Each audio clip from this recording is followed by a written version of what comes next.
Recording from the One More Pour studio, where every pour comes with a story. This is the Dram Amateur Podcast. And here's your host, Jason. All right, welcome back to the Dram Amateur Podcast, the show where we explore the stories, spirits, and sips that make the world of whiskey, bourbon, rum, tequila, mezcal, and beyond so exciting. I'm your host, Jason, and I'm thrilled to have you here for another pour of a great conversation. Before we dive in, don't forget to connect with me on Instagram at Dram_amateur, as well as YouTube and Facebook under the Dram Amateur Podcast to stay in the loop with exclusive content and updates. Whether you're a seasoned enthusiast or just starting your journey into the world of fine spirits, this is your spot to sip, learn, and share.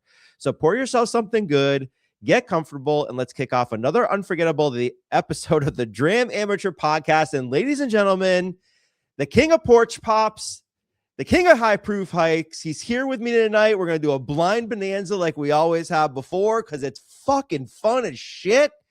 Mr. Given, John is here with me tonight. John, how you doing, buddy? Man, I was doing good until I got on here to record with you, and now I'm doing great. It just exponentially went through the roof. Well, that's good. Thank you for that. I appreciate that. This is your first time in the One More Pour studio. Apparently so, because that's the first I've ever heard of that. I was today years old when I heard of the One More Pour studio. The One More Pour studio. Welcome to the One More Pour studio, buddy. How you doing? Absolutely fantabulous. You feel better now, like even more excited than where you were before? It sounds like however well I was doing, I should be doing even more well. That now that I'm in the what did you call it? The One More Pour studio. The One More Pour studio. I absolutely love that. Where every pour comes with a story. Absolutely love that. See? That's why you are not the Dram Amateur. You are the Dram Professional. Yeah, I'm starting to play into the whole Dram Amateur thing. It's just I'm like getting to be like the Dram. I don't know. I'm not tooting my own horn. I've already had 3 cocktails tonight, so God knows what's going to come out of my mouth. So this is probably my best podcast in a while. Toot away, man. I read your post that you posted earlier today, and I was like, this guy's he's got to stop calling himself amateur. The post itself was so professional. One? Yes. Yeah. I love that. I lack creativity, and that's why I think I love Instagram so much, because you and so many other people, I'll put it this way. You guys all have your own unique way of doing creativity. And I think that's what I love the most about Instagram, because I can really sit down and see like so many different platforms and ideas and all those kind of things. It's really cool. So like when I came up, I was literally sitting at my desk, like thinking about it. And I'm like, I have all these bottles and all these brands that I absolutely love, and all these bottles I keep going back to. I'm like, what am I going to do for this? So I started that whole, what did I call it? The repeat. I don't even, it's been a long ass day, dude. I don't even know what the hell I called the damn thing. The repeat reach hashtag. So I thought it was pretty fun. So, but thanks for the compliments. I appreciate it. Absolutely.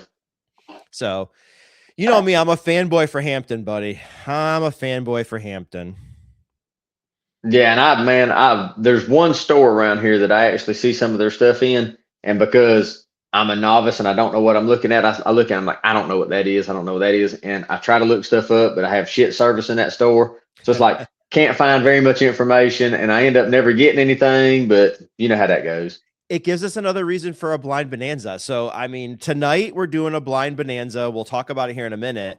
But I've got samples already at you, which I have to send you another one because I drank the whole bottle. Oh, by the way, when you drink number 4 of that one, I'll let you know what it is, but I'll let you guess after you try it. The extra añejo. The number 4 sample that I drank is an añejo. So you'll try that one when you get a chance. Let me know what you think. But I also have ideas for a blind bonanza around drink the decades. So I'm going to send you Armagnac from the 60s, 70s, 80s, and 90s. So we're going to do a drink the decades podcast. And then now you just even had another one, the Hampton. I'll send you all the great houses from 2020, 21, 22, 23, 24. And then you can guess what year it is. So like, this is fantastic. I love these ideas. Yeah, absolutely. So and to go what you were talking about earlier about the creativity in Instagram, we were talking about the side-by-side thing. It's a mule's what it is. And I already sent pictures and videos to, friends and whatnot. And somebody mentioned about I mean, it ain't gonna be too long. You're gonna be taking videos from that thing. And I was like, you know what? Musings from the mule. We got a new one. Would you start making damn t-shirts for crying out loud? Man, I need to do it. Dude, I see where people do that, man, where they make like they make glasses and hats and all of that stuff. I don't know, man. It also fits with my shtick about like, dude, this is a hobby, man. I don't be taking this shit too serious, you know? Yeah, but I would walk around with porch pops and high proof hike t-shirts all day, all day. I've already told you that 1,000 times. If you only knew how many people, when they see me, they do it's your boy, Mr. Given. And I'm like, that's just what they do, man. It's kind of stuck. That's awesome. Dude. I mean, people up here walk into work. They'll be across the yard at work to my, it's your boy, Mr. Givens. That's the way it should be, though, man. You know, you need that like tagline or that like phrase, like you just went, you know, like you just said, like that everybody goes to and just yells at you. That's awesome. That's the way it should be. It's like that repetition and that memory, that memory for it. So yeah. So John just mentioned he got a mule. So you got a side-by-side, didn't you? Yes, I guess it's a UTV, a side-by-side. Yes, Kawasaki mule. Yeah. Very cool. Very cool. That's a nice little toy. I want one really bad, but I don't have any place to park it. And my wife would kill me. So we're going to go ahead and not do that. Well, and the funny thing is we're getting a building put up in the backyard. And the main reason for that is so we can get like my lawn stuff, you know, like I have a 0-turn mower. I've got a cargo trailer that we've been keeping stuff in because when the whole moving twice thing to here and all of that, we didn't have a garage anymore when we were renting. And now we moved here and I've been keeping stuff in that cargo trailer, but I've got lawn stuff. So I've got a push mower and I've got like a aerator and spreader and lawn sweeper and all kinds of other stuff. If I can get it out of there, then I can actually start to like organize my garage, because my garage is like, it's embarrassing when people see it. I mean, it's in shambles and I can't find stuff like, and I'm not like that. You go to my work truck, stuff has a certain place. My work bag, every tool has a certain spot where it goes, and everybody knows that. You come to my house and it is absolute chaos. And I've been meaning to get that. Well, if I turn the camera around, I got bottles in the damn floor, which it's not bad, but like I've got bottles in the floor here. I've got bottles in the floor over there. I got some boxes right there that I don't want to get rid of because, you know, if I need to send somebody something. So my wife's like, well, can I get rid of these? I'm like, no, don't get rid of those. Don't get rid of those. She's like, do you want to keep this? I'm like, yeah, keep that. She's like, well, where are we going to put it? I'm like, just put it in the garage. Well, where? So that's what it turns into. So anyway, we're going to get the building. And I was like, well, we get the building, you know, I can get a side-by-side to go in there. Well, the building's supposed to be here in 2 weeks. And I done got the side-by-side. Priorities, man. Priorities. Exactly. You had to, I mean, the building's almost here. You have to christen it with having a UTV in there, a side-by-side in there, man. So you might as well go ahead and get it the way you did today. So that's awesome. Recently. Remind me when we're done and I'll go outside and take a picture of where I'm parking it at, and I'll send it. The front porch wraps around to the side, and it just does, with the side mirrors on it, it just does fit into the side of the porch there. So it's parked on the side of the porch right now. That's funny. That's so funny. That's so funny. Yeah, eventually I'd love to, my backyard's not huge, but I want to do like a small like building out there that, like, whether it's a bar or I looked at like doing a golf sim or something like that. And I told my wife, I'm like, it'd be cool to like have the building wide enough where behind it you have a door to put like your lawn equipment in, like you said, right? So I don't have a big space. I'd love to have a gigantic like barnuminium or whatever the hell those things are to be able to store everything here, like a double garage in the back or something, but I don't have all the space. So one of these days I'll get all that done and we'll have a cool little space to put all this liquor and bars and hang out or whatever. So we'll see, but it's in the little man cave. Yes. When these kids get through college, which I've got plenty of time left, one of these days I'll get through that. So that'll be fun as shit. You got to get them through college.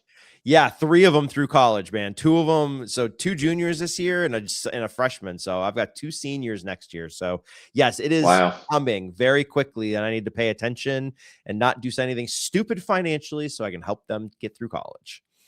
Somebody said that the other day at work. They called us dinks, and I was like, dinks? And then they said dual income, no kids, and I was like, oh yeah, I've heard it before, but I never had anybody actually call us that because, you know, we don't have kids, we just have the cats. But yep. Yeah, we're dinks, I guess. Nothing wrong with that, man. Hey, we'll get there at one. Well, we won't be dinks, but they'll be out of the house and on their own eventually. But there you go. With this economy, though, man, I don't know, man. I feel bad for these kids growing up nowadays.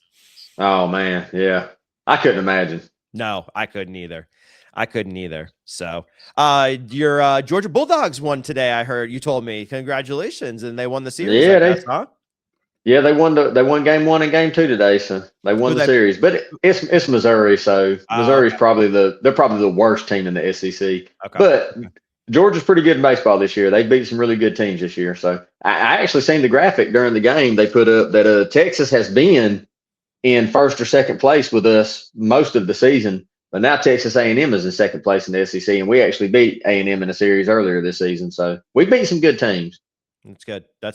No, it's good they're doing though, and the Braves are doing good too, man. Braves baseball is fun to watch right now, man. I'm like, this is awesome. I'll take it. I got the Braves on the iPad right here, so if you see me looking over, I'm paying attention to the Braves. That's what you're doing. Yeah, seeing how they're doing, man. It's fun to watch again. I mean, they've been battling injuries and going through a lot of stuff, but they keep playing good baseball, and they've won. I think they've won almost every series that they've played so far. So it's fun to watch. It's really fun to watch. Yeah. So. Especially if they're good and they're winning. That's Yes. Yeah. Did you pay any attention to the NFL draft? Not much. I seen where off the top of my head, I know you're gonna ask about the 49ers. I know we got the receiver out of Ole Miss, which he's got some dog in him. I seen some of those highlight clips. But it's almost like then everybody else is like, it's like they're falling into that shtick of that niche thing about like they're just reaching for everything, and like they're just, I don't know, man. It's like at some point, like, okay, you got George Kittle in the 5th round. How long ago was that? You're not going to do that every year. You know what I'm saying? Yep. But it's almost like every pick this year was that. Like, didn't they get the running back out of Indiana? I didn't even know his name. Yeah, I didn't even know his name. He was like, who was that? Backup. Yeah, he was like the backup to the guy who started or something like that. And it was a very weird draft. I didn't expect it to go the way that it did. And then I read a lot of articles about it afterwards. And I mean, we're all armchair quarterbacks at the end of the day. You hope that Kyle and John know what the hell they're doing. But man, every review is just like C, D, and I'm just like, I hope that they prove them all wrong, but I'm a little concerned about it. So we'll have to just see how it goes in the season and go from there. It's right around the corner too. It'll be here before we know it. Yeah, it'll be September before we know it. So, all right, man. Well, tonight we are going. Your buddy's there, huh? It was just a matter of time before Slevin come in here. If I sit down in one of these chairs in this room, he comes in here every time without fail. He's like, I'm coming to hang out, man. Hey, welcome to the podcast, Slevin. Well, tonight he's a sweet boy. Yeah, he looks like a good cat, man. Those are the kind of cats that I wish I had, but I get the shit cats, literally the shit cats. That'll be a whole nother story for another day. All right, so tonight we are doing Blind Bonanza with tequila, and we're going down the repo train. So Reposado tequila. I sent you 4 samples, God knows how long ago. Life's been insane. So we are going to start with what did I tell you? 2? Well, 4, now that I'm looking at them, since you told me the order, now that I'm looking at them, I got them set in order. I'm gonna guess you're doing them by how long they've been aged, because that one's very light. That one's a little bit darker. That one looks like what I think a repo should look like, and that was in a brown bottle, so I don't know. I'm going by proof. I still like to go by proof. Okay. So I don't know how long now these have been. Man, you really think I'd pay that much attention to how long these all been aged? I'm the Dram amateur. Damn it. I set you up for that one, didn't I? Yeah, you did. All right, so we're gonna go with sample number 3 first. So I'm gonna pour it to my right over here, because I can't do it on the table now because you'll see it, and I don't want you to see it. So we are going with sample 3, and I am drinking it out of the Alma del Jaguar glass that you sent me. Bro, look. You say that. There you go. Yeah, I literally just grabbed 4 glasses like this and washed 4 glasses that are dissimilar, and this just happened to be the one that was furthest to the edge, so I grabbed it first. And it's funny you said that, and I'm literally pouring an Almadel Jaguar glass. I'm like, what are the odds? Hell yeah, man. Gotta love that glass. So it's a good glass. All right, so what we're gonna do is we're gonna sip it and enjoy it, and then you tell me, just try to guess the distillery. I'm gonna go out on a limb here. You're not going to get any of them, but it'll be fun to try. This is a tequila. No shit, Sherlock. Braves just hit a home run. Drake Baldwin just crushed a homer. That's nice to see. Nice. Yeah. I like it. So I don't know when this is going to get published, but for those of you listening, we are recording on May 2nd. So this is against the Rockies, and Drake just hit his 8th home run of the season. So I'll take it. So I mean, it's crazy. I have bought so many more tequila bottles since I sent you what I sent you. Like, I have so much to send you now, like new stuff too. Like, we could literally do this for another 2 years, and I still don't even think I'd send you everything I have. So, which is cool. I mean, geez. So let's talk about this one. What are you thinking? I mean, I don't get much of the. If I was literally blindfolded and I couldn't see it, I would think this was a Blanco, because I don't get much like barrel on it. Yeah, and it is really light. I don't know if it tells how long it's been aged. But I don't get much like pepper or chili pepper. None of that. It's more like I don't know how to put that into words. Yeah, it doesn't say how long it's been aged. So I'm not sure. It's a pleasant nose. Yeah, it's a good nose. It's a little sweet. It's very, very sweet. I agree with you on that. I was nosing it saying the same thing. It is very, very sweet. There is no pepper. It's just sweet agave. Yes, and because I was looking for citrus too, because I'm like, I don't really find much citrus on the nose. Yeah, the pores, the taste is the same too. Sweet agave, a little bit of the barrel influence.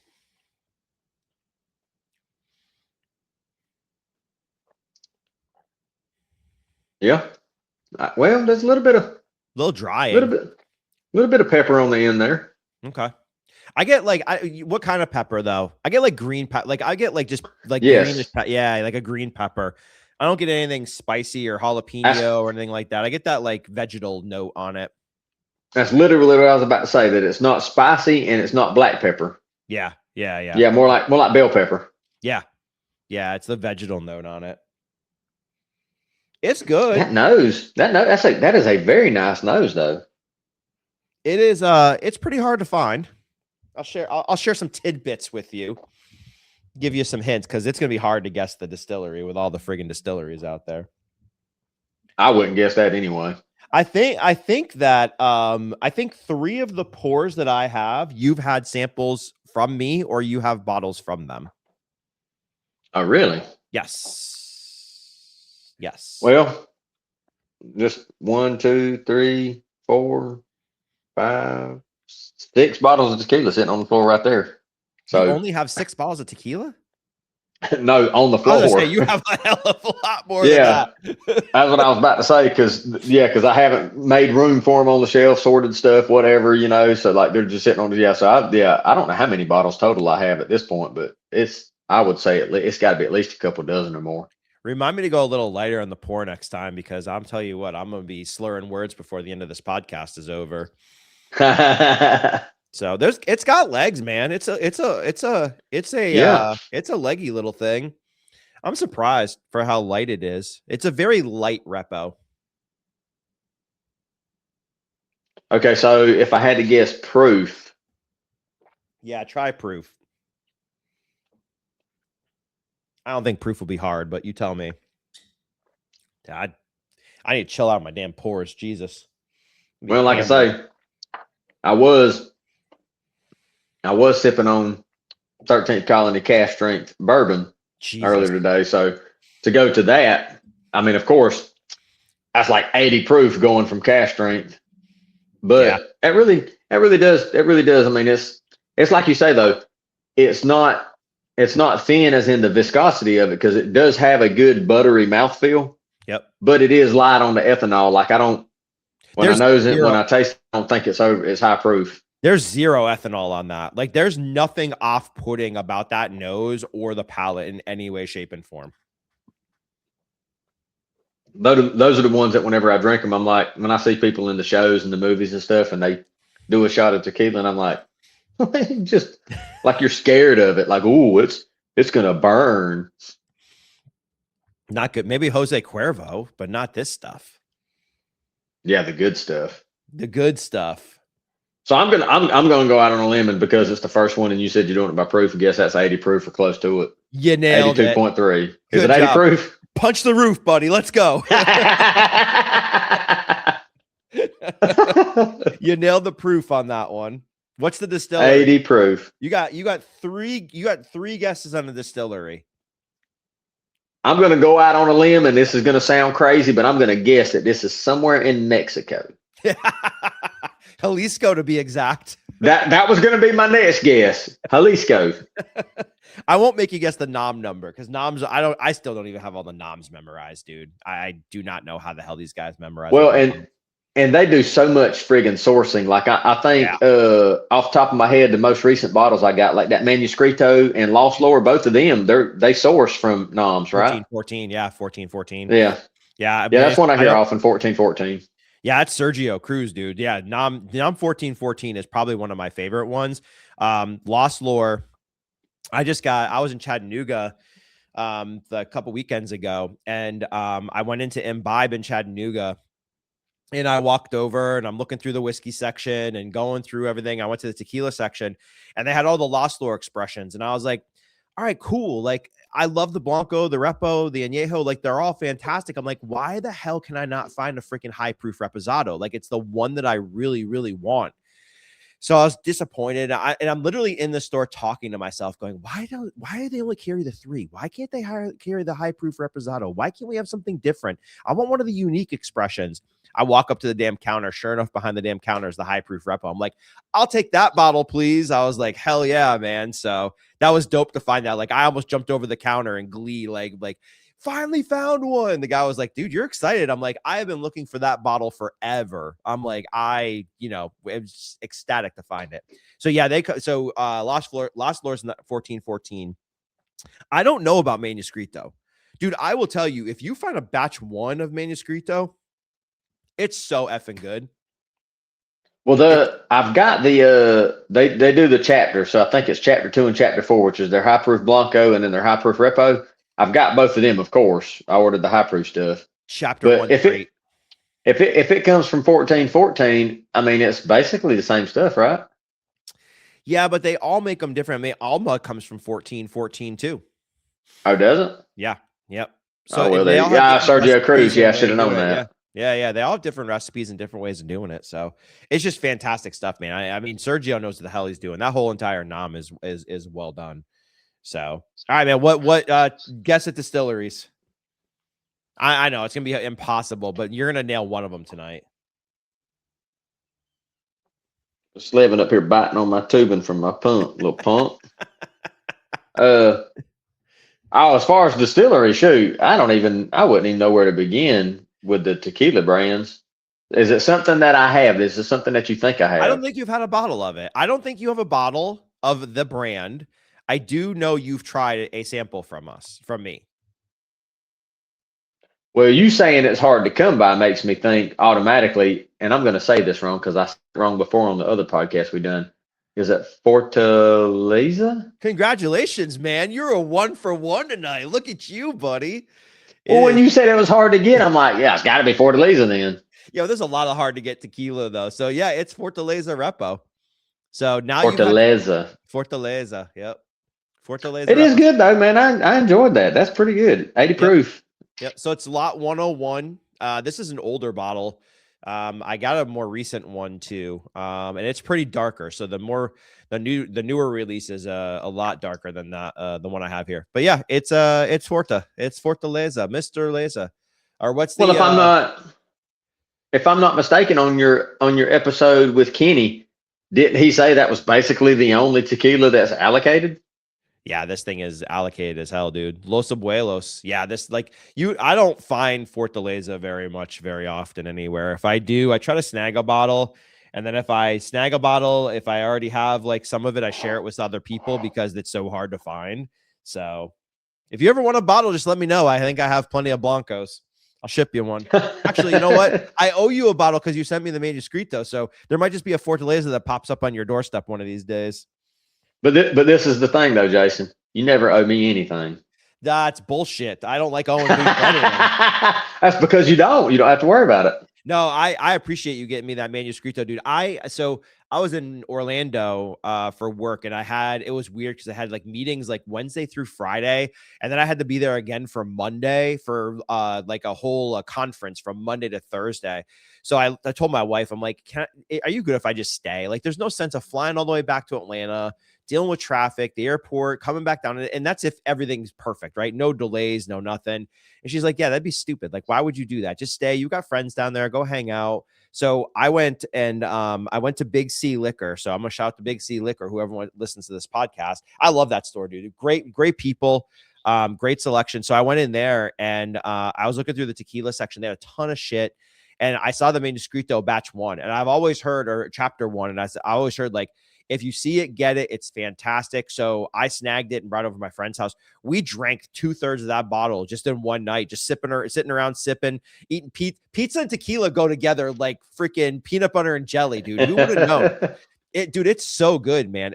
It's fantastic. So like now I'm on this like, and then I tried another Manuscrito too recently, and I don't remember what chapter it was, but now I'm on this like kick. Like I'm like, okay, I want every chapter of the Manuscritos if I can find them, because dude, I was floored how good it was. So you have the 6 that you sent me, and then don't you have another one as well?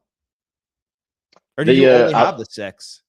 It's the high proof Blanco and the high proof Repo. I have both of those. You do. Okay.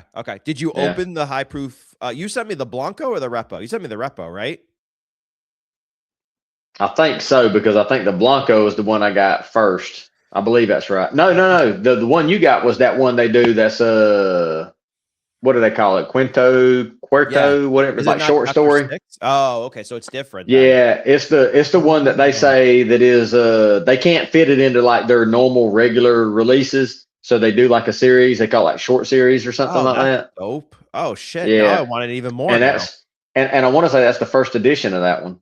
No kidding. All right. Well, welcome to the Dram Amateur Podcast, the show where I don't know what the hell Manuscrito is doing. Now that makes me want Manuscrito even more now. That's kind of cool, though. I like that. So they're going to do all the chapters, and then they'll do short stories in between of like, I wouldn't know, limited releases, I guess. That's pretty freaking cool, dude.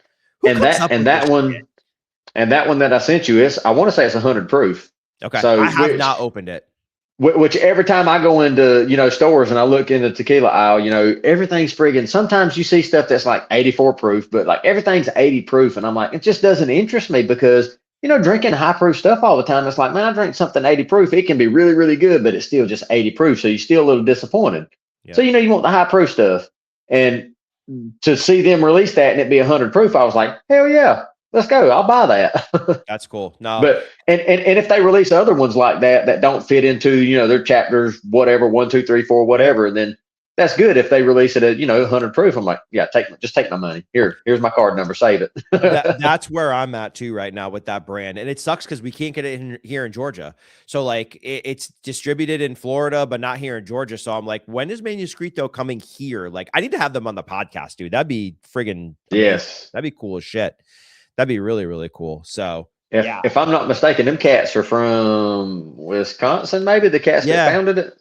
I thought I saw Wisconsin or Minnesota or something like that. Yeah, something like that. Yeah. Yeah. It's just it's a cool bottle. It's a cool label. The shit inside of it's freaking fantastic. I mean, I can't wait to crack that one. I have got to try that. But going back to your comment with the 80 proofs, that's why for me, if I'm drinking like an 80 proof Blanco, I like the peppery stuff. Like that's why I like Siete Leguas so much, because I get more of that black pepper on it. So to me, like it drinks 80 proof, but you get a little bit of that spiciness to you. You get the tingle on your tongue. And that's why that's why I keep going back to Siete Leguas as like a daily. So I agree with you. Like if it's just a muted 80 proof, there's great flavor, but not a little bit of like sting to it. Like it's fine. I'll drink it. I don't have a problem with it, but I'd rather have something with that black pepper punch to it. I like that stuff a lot. Well, that's one that's not on my shelf. I need to add that one to my collection. Dude, the Siete Leguas Blanco and the Repo. The Repo is so freaking good. I've not bought the Añejo yet. I don't know why I haven't. It's $60. I have no idea. And I'm a Siete Leguas fanboy, so I have no freaking clue why I don't have it. But the Blanco's fantastic. The Repo's great. And it's my daily. Like if I'm like sitting around and I'm like, I don't know what to drink tonight. I don't want to go grab a bottle upstairs, or I have no idea. I just literally crack that thing open. I've gone through more bottles of Siete Leguas than I have any other damn tequila I own. So I love the stuff, dude. It's fantastic. I've heard you talk about it on your podcast before. It's $45. Yeah, I'm going to talk about that. Hey, Siete Leguas, send me some merch, man. Let's go. I need some Siete Leguas t-shirts. That one, and the one that I can agree with because I have experience with it myself, is whenever you do this for Lalo, I'm like, yes, I'm there for Lalo. I love Lalo, dude. I had it last night after what did I do last night? Oh man, I'm getting effing old, dude. Holy shit. Aren't we all? I did something last night. I don't remember what I did, but I came home and I poured Lalo. I went to Max's Bottle Shop. I went to go see Ritesh, and I bought a whole bunch of brand new tequila and shit like that. I tried the Wild Common Añejo. Holy shit. You want to talk about an Añejo that will knock your freaking socks off? It's got that like pepper punch. I was floored by it. I finally got to try it because they had an agave event a couple weeks ago, and they had some bottles left over. And I was looking through all the stuff they had on the shelves, and the guy that works there said, "Hey, have you tried the Wild Common Añejo?" I'm like, I have not, man. I'm like, I have heard it's fantastic. I haven't tried it. I tried a sample of it. I literally turned around from the sample, walked to the shelf, grabbed it off the shelf, and put it right in the counter. And I'm like, that's going home with me. So good, dude. Sold. It's so good, man. There's a lot of, you know what? Now that that's gone, there's a lot of citrus in the glass.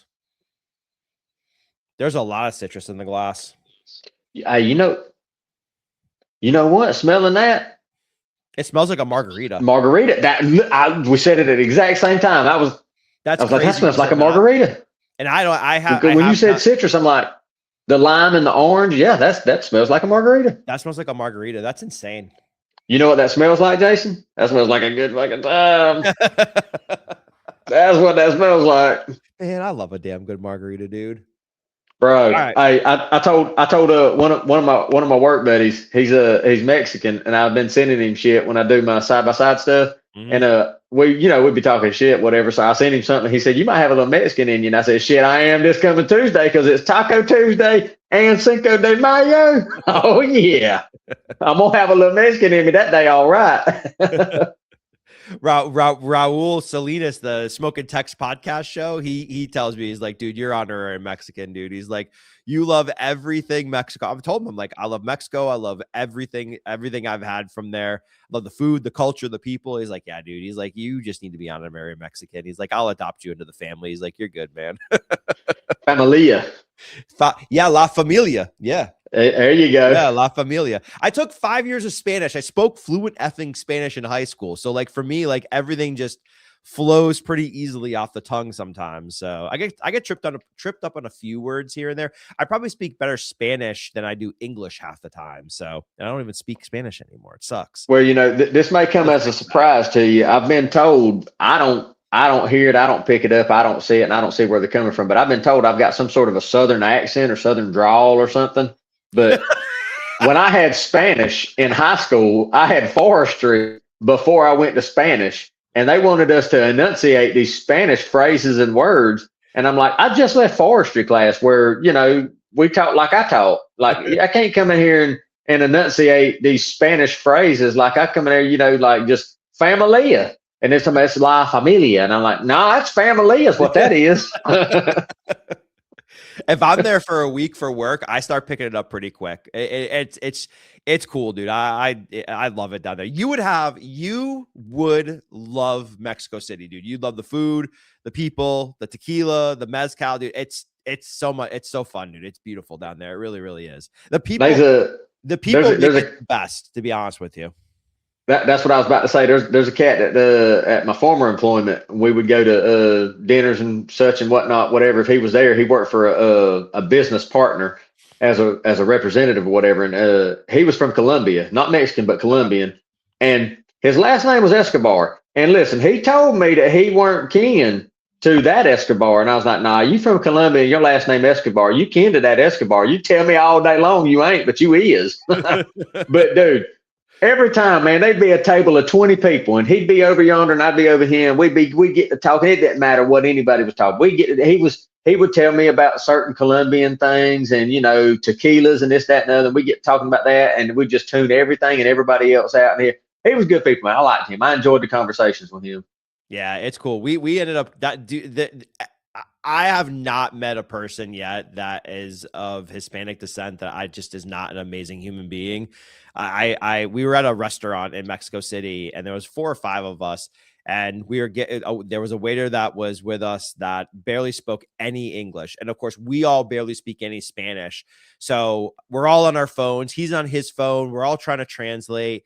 And I looked at him and I was like, listen, dude, I basically was like, hey, we're going to work through this together. We're going to have a great night and we're going to have a hell of a lot of fun. And then I'm like, I need to pour a mezcal. And like, you should have seen his face light up. Like, what? Awesome. So he like brought out they bring out a mezcal cart, dude. There's a whole cart that hell yeah with mezcal. So he's like, which one? And I'm looking, I'm like, that one. He's like, all right. So by the end of the night, like literally like, as little English as he spoke and as little Spanish as we spoke, we made it through the entire dinner. We had a blast. We're laughing by the end of the night. We're all taking selfies with him before the night's over, dude.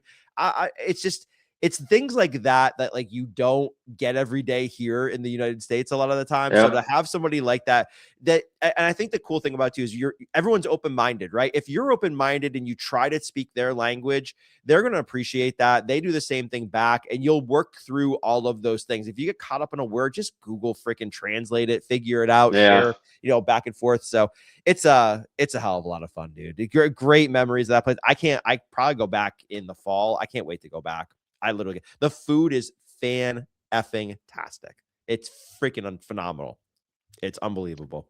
It's all about what goes in your mouth, huh, Jason? Yes, absolutely. Let's talk about things in your mouth. I don't have any tequila in my glass, so we're going next. All right, I think we're going number 2 next. Hold on, don't pour anything. You already have it in order, probably. Yeah, this one just so happens to be in the correct position. 2. Dos. So we went from cuatro to dos. Trace. You went from tres. Tres to dos. Yeah, you see, you're trying to roll the R's. I don't even try. I can't roll R's, bro. I can't. It is my weakness. It has always been my weakness. There was I was talking to somebody in Argentina on Thursday, and she's her last name's Italian. She said it's from Italian descent. It's Pet. She's like, I looked at her last name and I'm like, I always forget how to spell your last name. I screw up the I and the E and stuff like that. And I'm like, how do you pronounce it? I'm like, I don't think I've ever heard you say your last name. And she's like, Petronave. And I was like, oh, okay, Petronave. She's like, Jason. She's like, how did that roll off your tongue so easy? I'm like, I took 5 years of Spanish. Like, I just hear it and it just picks up really quick to me. It's easy for me. So she's like, that was really good. I'm like, thank you. Appreciate that. So see, now what you've done though is you've set that bar high. Now you're going to have to meet that. I excel at setting the bar low. Oh shit. All right. The nose on this one's way better already. It is agave heavy. Yeah. That is exactly what I was going to tell you. I was like, dude, that's night and day difference from the nose. That nose on that first one was pleasant. It had a sweet aroma, but this one right here. There's a little ethanol to it too. Yeah. There's a lot going on with this one.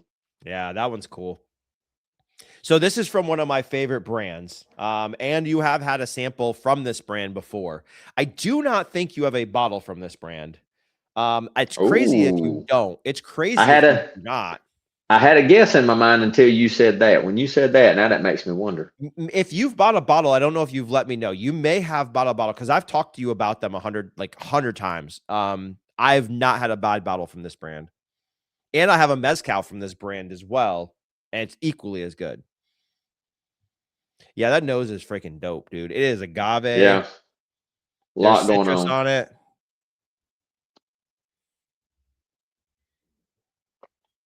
There's definitely some fresh citrus on that. On the palate too. That's the first thing. That's the first thing I got on the palate. Citrus. Yeah, I love that pour. That's so good. That's pretty good. Yep. That is really, really good. So this is a Highlands tequila. Where's Fortaleza? Is Fortaleza a Highlands or a Lowlands? Well, and that was something I was going to ask you. Do all of them do both, or some of them just do the one? Mm-mm. Some of them just do the one. Because when you say Highlands and Lowlands, I automatically think of not Siete Leguas. We've been talking about that one. Dadgummit, it's not over there. It's over here where I can't see it. But it's I see the thing on the, because I have a bottle of the, I don't remember if it's high or low, but it's Siete something. What does Siete mean? 7. Really? What's the deal with 7? What's 7 mean? 7 Siete. So Siete Leguas is so Siete Leguas. What does Leguas mean? Legs. So it's the horse. There's something with a horse story with Siete Leguas about like the person that came in and rode on a horse or something like that. I again, Dram Amateur. Welcome to the Dram Amateur podcast, the show where Jason doesn't even know the damn stories behind the brand that he absolutely loves. But you get to learn with us. Yeah, so the Siete Leguas name origin is named after the favorite horse of Pancho Villa. That's what it is. A famous general in the Mexican Revolution. The name translates to 7 leagues, not legs. Sorry, it's been a long day. Referencing legendary endurance of the horse, which could travel 7 leagues, roughly 21 to over 40 miles in a single day, far exceeding others. Wow. So, well, the other one I'm thinking of is Siete too. I don't think you're right about that. Okay, well, I'm wrong, man. Because I think I know what you're trying to tell me. And then, yeah, we'll go from there later. Let me see if Fortaleza is considered a lowland tequila. This one specifically is a Highland tequila. So, now just out of curiosity, because you're looking stuff up, what is the difference in elevation between high and low? I'm about to tell you that. Welcome to the Dream podcast, where I answer your questions before you even ask them. So, Fortaleza is traditionally considered a lowland tequila, produced in Tequila, Jalisco. Is made from agave grown in the volcanic soil of the valley, roughly 3,500 to 4,500 feet, resulting in earthier, more robust, and herbaceous flavor profile compared to fruity Highland tequilas. So, 3,500 to 4,000 feet. I'm at 1,000 feet where I freaking live. I mean, but that's their low. That's their low. That's what I'm saying. That's their low. Yeah. Wow.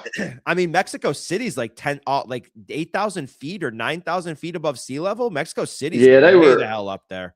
I want to say they were talking about that. I don't remember which podcast. It could have been a Joe Rogan podcast, because they've done some UFCs there. I don't remember, but they were talking about that, about the elevation of Mexico City.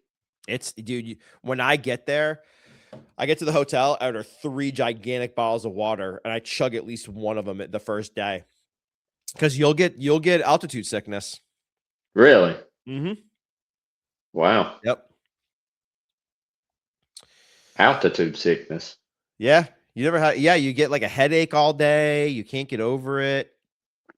I'm trying to see. Well, I guess that's just lack of oxygen, because the oxygen is thinner, right? Yep. Altitude. Let me see. So the Highlands that we're drinking now, you're talking between 7,500 and 8,000 feet above sea level. So wow, that's basically double. Double. Yep. Yeah, I'm not very good at math, but I got that. So the terroir on that's known for iron-rich red clay soil, which contributes to the sweet floral and citrusy flavors on most of the agaves. So if you think about it, the Acuna's limping. Oh God. Acuna may have tore his Achilles.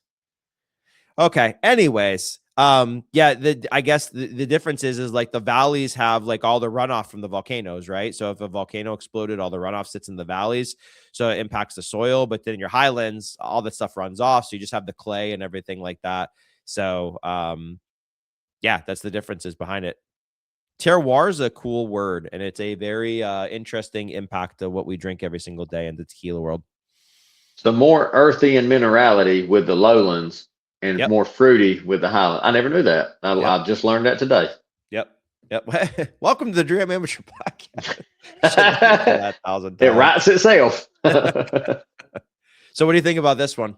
This is good. This is good. I enjoy it. And you said it's a Highlands one, so that explains the citrus and the fruity. Yeah, I get a little pepper spice at the end, which I like on this one.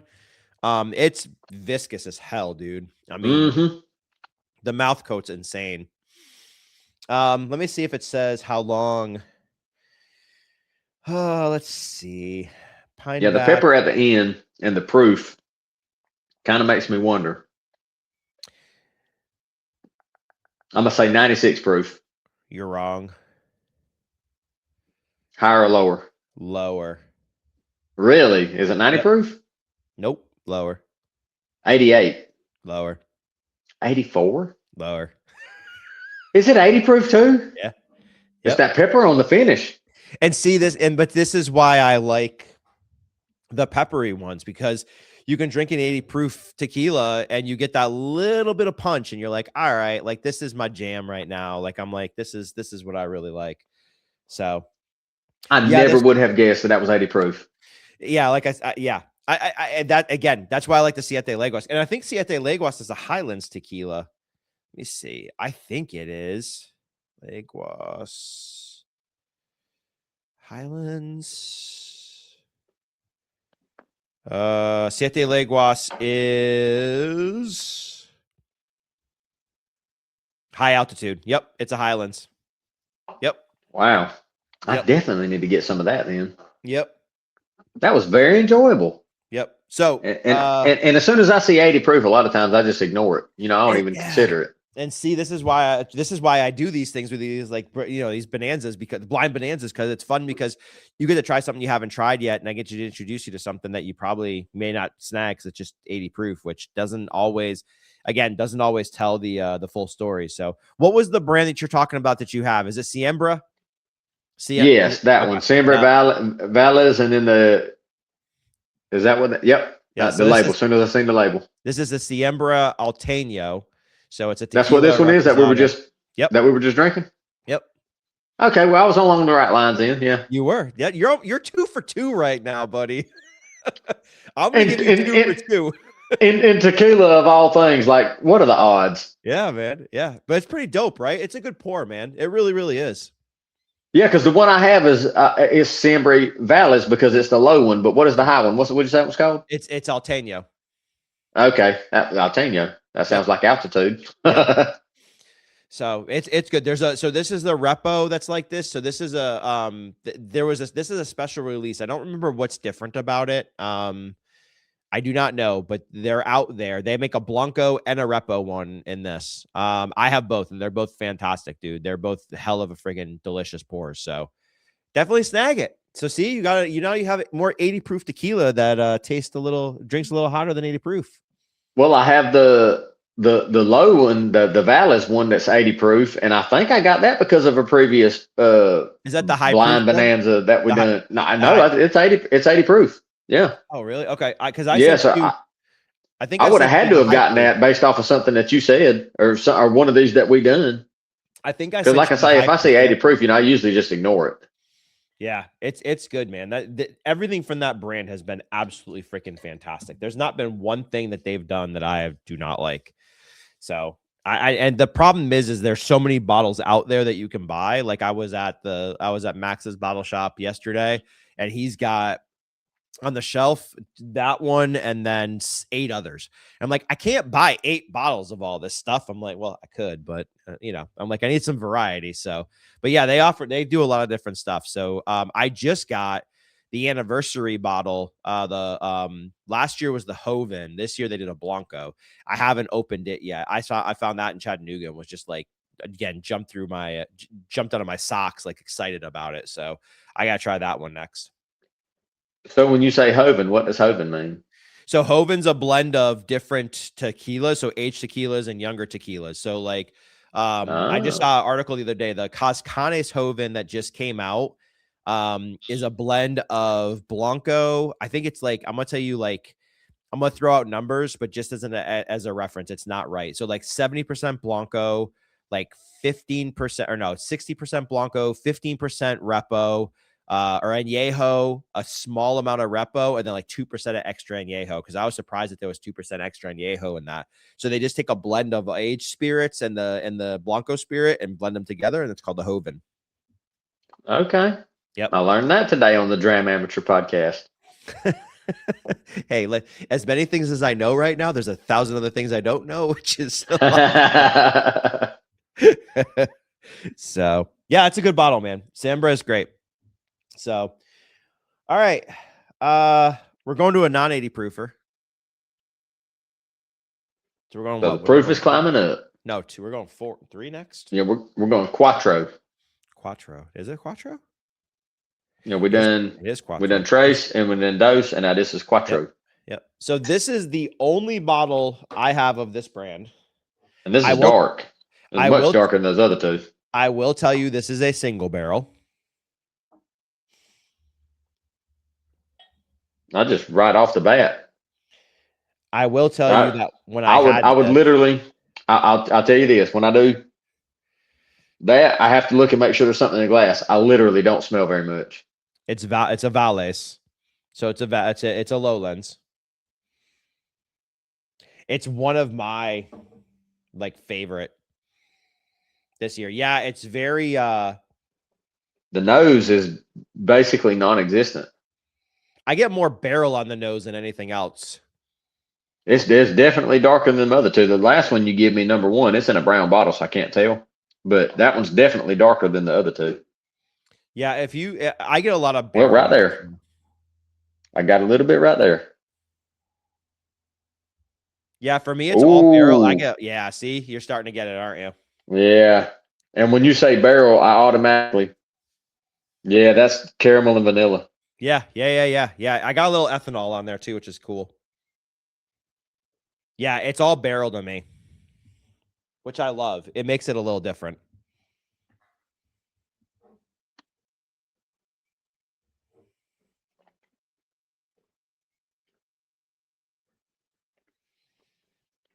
Trying to see if there's any other things on the bottle. Dead space is not good on a podcast. Yeah, that's very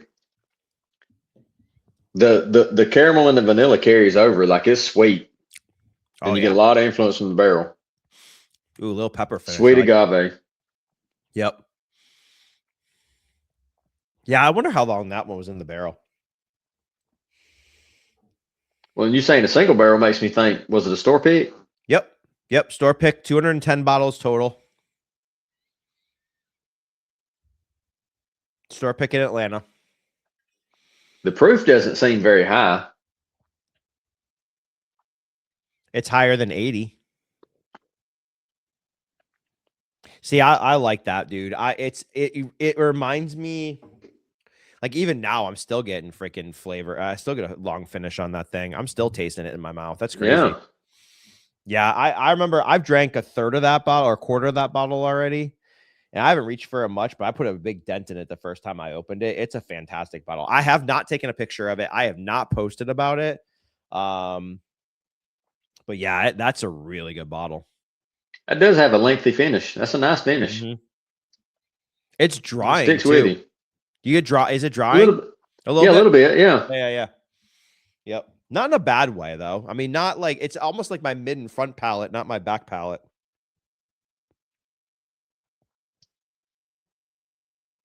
That is nice though. That's a very nice one. Yeah, it reminds me a lot. I wouldn't say, well, let me take this back because it shouldn't remind me of it, but it's got similar qualities to the one that you really like, the Magenta one, the batch number 2 with the different woods. The one that you That's said, the one that's my shit. That's what I was about to say. It's literally sitting right there. I can see it. Yeah, it's got a lot of those qualities on it. Yes, it does. That creamy viscosity. Mm-hmm. Yeah. Yep. It's not as layered as the Magenta. And I think the reason why with the Magenta is because you had, 7 different woods. Oh, by the way, just to let you know, you love that bottle. Magenta just came out with the Añejo of that same bottle you have. It's in a beautiful blue bottle, with dark blue bottle with like butterflies, I think, on it. So it's the same exact bottle you have, but it's the Añejo. I have not tried it. I passed on it last night when I was at Max's. If you see it, you need to get it because you love that bottle in the Repo version. I guarantee you're going to love the Añejo version. They said that at the Agave event they just had, they have it over 100 people attend. They said they had a VIP session ahead of time. That was everyone's favorite brand, and that was everybody's favorite pour was that freaking Añejo tequila. So you need to find that. If you see it, snag it, because I think you'll probably end up loving it. And it has butterflies? Yeah, I think it has butterflies. It's a beautiful blue bottle, dude. I saw it yesterday. I picked it up and I immediately put the damn thing back down because I do not want to buy this right now. I liked the one that I sent you that you liked, but I was a little And the only reason I asked about the butterflies is I got a tattoo on my leg that my sister with that she wanted to get when my mother passed. So me and my sister both have the same tattoo, and it's got a blue butterfly. Oh no shit! So, well, look at that bottle. You look at that. Oh, dude, I got to get it just for that. For that. You have to. Yeah, we've got some stuff in the living room, mother stuff on it and all of that, and some butterfly stuff, and then we got a little section. I've got some of her ashes or whatever. So yeah, just the butterflies. Yeah, just that alone. Yep. It's a 90 proof Añejo. I was literally about to add 90 proof. Okay. It's a Añejo. 90 proof Añejo. Yeah, I have a feeling it says enjoy 15% off. What site am I on? I'm on Magenta Tequila. You could probably buy it freaking from Magenta and get 15% off of it. Well, that one's called Symphony. So what's that one called? It's the Symphony Series 3. So you have the Symphony Series 2. That's right. Series 3. Yep. So I'm going to go out on a limb on the Dram Amateur podcast and guess that Symphony Series 1 was a Blanco. I'm going to assume it was. Because 2 is a Repo, 3 is an Añejo. Yep. And it was another year after they put it out, or 2 years? Has it been 2 years since the light blue one came out? Well, I know I got another one sitting there that's a Magenta. It's pink and purple. That's just the regular Blanco, I think. The pink box is just the regular Blanco, I think. Well, let me go get that thing and see. Because I think it's more than 80 proof, and the regular is 80 proof, right? Yes, I believe so. I don't know. I'm the Dram Amateur. I believe so, though. Yeah, this is. Oh, that's right. I looked this up when I was in the store. I had service in the store, and I looked it up. It was the Maestro Selection number 1. They had just released it. That's the Blanco of it. It's a Blanco. Yep. Well, on these boxes, you always have to find where it says what the proof is. That's the one. You have the 2 which is the blue box, and then this dark one's the 3. So now you definitely need to it says 50% too. Yes. Oh, that's what so you're telling me that I had the number 2, then I got the number. I definitely got to get the number 3 now. Yeah, yep. I have to. Absolutely have to. There's no question about it. Yep. Did you take another sip of that Atanasio? Oh shit! I just tell you what it is. No, you didn't hear it. I don't even know what you said. I would never have guessed that. Never have guessed that. Did you take another sip of it, dude? It's better on the second and third sip. God, that's so good. Dude, I love that bottle, dude. I cannot tell you. It's so creamy.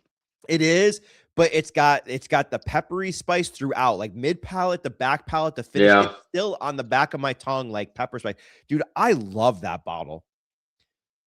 I think it's you're right about that pepper spice. Yeah. It's still there. Yeah, dude, that bottle's fire. And what'd you call it? Anastasio? I'm not telling you yet. We're not to that point of the. We're not to that point of the pour yet. I would never have guessed that one. You can go ahead and put a tally mark in the defeated, wrong, got it wrong, correct, incorrect, whatever, because I ain't guessing that. Well, it's funny because I don't have anything from this brand, and I've seen a few bottles. Another brand too that I had recently too that you have to try a sample of. I'll get you a sample. Montagave. Montagave. It's the Blanco I have is rested in like concrete eggs. So they make the Blanco and then they put them in these big concrete egg barrels. And dude, it is so unique because all the concrete influence comes through in the Blanco. So you get this like earthy, like minerally like finish to it, dude. It's so freaking good just by sitting there and resting in a concrete egg. It's insane, dude. It's so good. That sounds insane. Yeah, it's in a blue, like a black. Montagave has a lot of different ones. This is like a darker, lightish, darker blue label to it. So it's fantastic. It is really, really good. I have so much to send you. I need to move to you, or you need to move to me. One of the two. That's what I was about to say. Yeah, this is so good. The nose now on it is it's like opened up now. Well, a lot. That's what Nerds and Burbs was talking about the other day about the nose on an empty glass of Makers, and I commented that's actually what got me hooked into this little hobby was, I had some Makers in a glass and we was in the camper and I had drank it and I was like, somebody's baking something, like I smell a bakery, and I walked closer to the table and then that glass I was like, it's this empty glass of whiskey, and I was like, man, it just smelled like cookies and bread and just smelled like a bakery. And that's literally, that is the moment that when I look back, that's the moment that got me hooked, that I was just like so fascinated with how are all those smells coming from the empty glass of whiskey? What's that coming from? Like, why? And then I find out, Makers is a wheated bourbon, and then the wheat and, get more bready and the bakery stuff. And I'm like, this glass sitting there, so that makes me want to go back to these other glasses and smell them. Well, wait till I send you the Armagnac and the Hamptons. Bruh. The Armagnac, dude, I will tell you right now, like it is some of the most beautiful, like dude, it's just, I have to get, the only thing I'm missing is I'm missing one from the 80s right now. So I need to get one from the 80s. I have one from the 60s. I have one from the 70s. I just bought one from the 90s. I need to get one from the 80s. Once I get one from the 80s, 4 samples are coming your way. We're going to sit down and do Armagnac. And I guarantee you, I'm going to get you down an Armagnac rabbit hole, and then I'm going to have to apologize because you're going to be like, son of a bitch, this is delicious. Well, it's had to have been a year or two ago at this point, but a lot of the stuff that I have, it's got, cognac finish or Armagnac finish, especially like cigar blend stuff. And I'm like, well, what is cognac? What is Armagnac? So then I go in, it's basically a brandy, but it's in that region of France. So then I'm like, oh, well, that's Hennessy. Everybody talks about Hennessy. So then I got me some Hennessy, and I'm like, that's pretty good. I see why people drink Hennessy. So I see stuff pop up all the time because I get all the texts and the emails and everything else from Steelbox. But dude, those bottles of Armagnac will come up and they'll be $200 and $300, and I'm like, no, I'm not dropping that much money on an Armagnac. So if you get me down that rabbit hole, then there's going to be a big old fuck you, Jason. the 60, I bought 2 bottles from the 60s from France. I mean, literally, there's not a lick of English on the box or the bottle. They were in the high hundreds. The bottle from the 70s that I have was bought from Max's Bottle Shop. It's a single barrel pick, or it's a barrel pick that he did. It's $3.99. And then I bought a bottle from the 90s that Take did. The guy on Instagram, Take. It's from 96, and it was $2.99. I will tell you, though, I will tell you this. It will blow your handy out of the water. Like, and I mean, so it's one of those things, like, it's one of those things that for me, how often are you going to be able to taste something that's a time capsule from 70s, 90s, 80s, well, dude, 60s, whatever, right? When you said the 60s, that's automatically what I was thinking. I was like, shit, dude, I'm old as shit, and I was born in 81. I'm like, the 60s? Yeah, exactly. I was like, damn. Yeah, I'm old as shit and was born in 76. So like you get to taste something that was then. And so next week on Thursday, I'm having Ode Armagnac on the podcast. So Dan Hacker from Ode Armagnac. I don't know if you've seen them on Instagram or not, but he just went over to France, and I learned about them from a couple other influencers. They're going over sourcing, Armagnac from the region of France.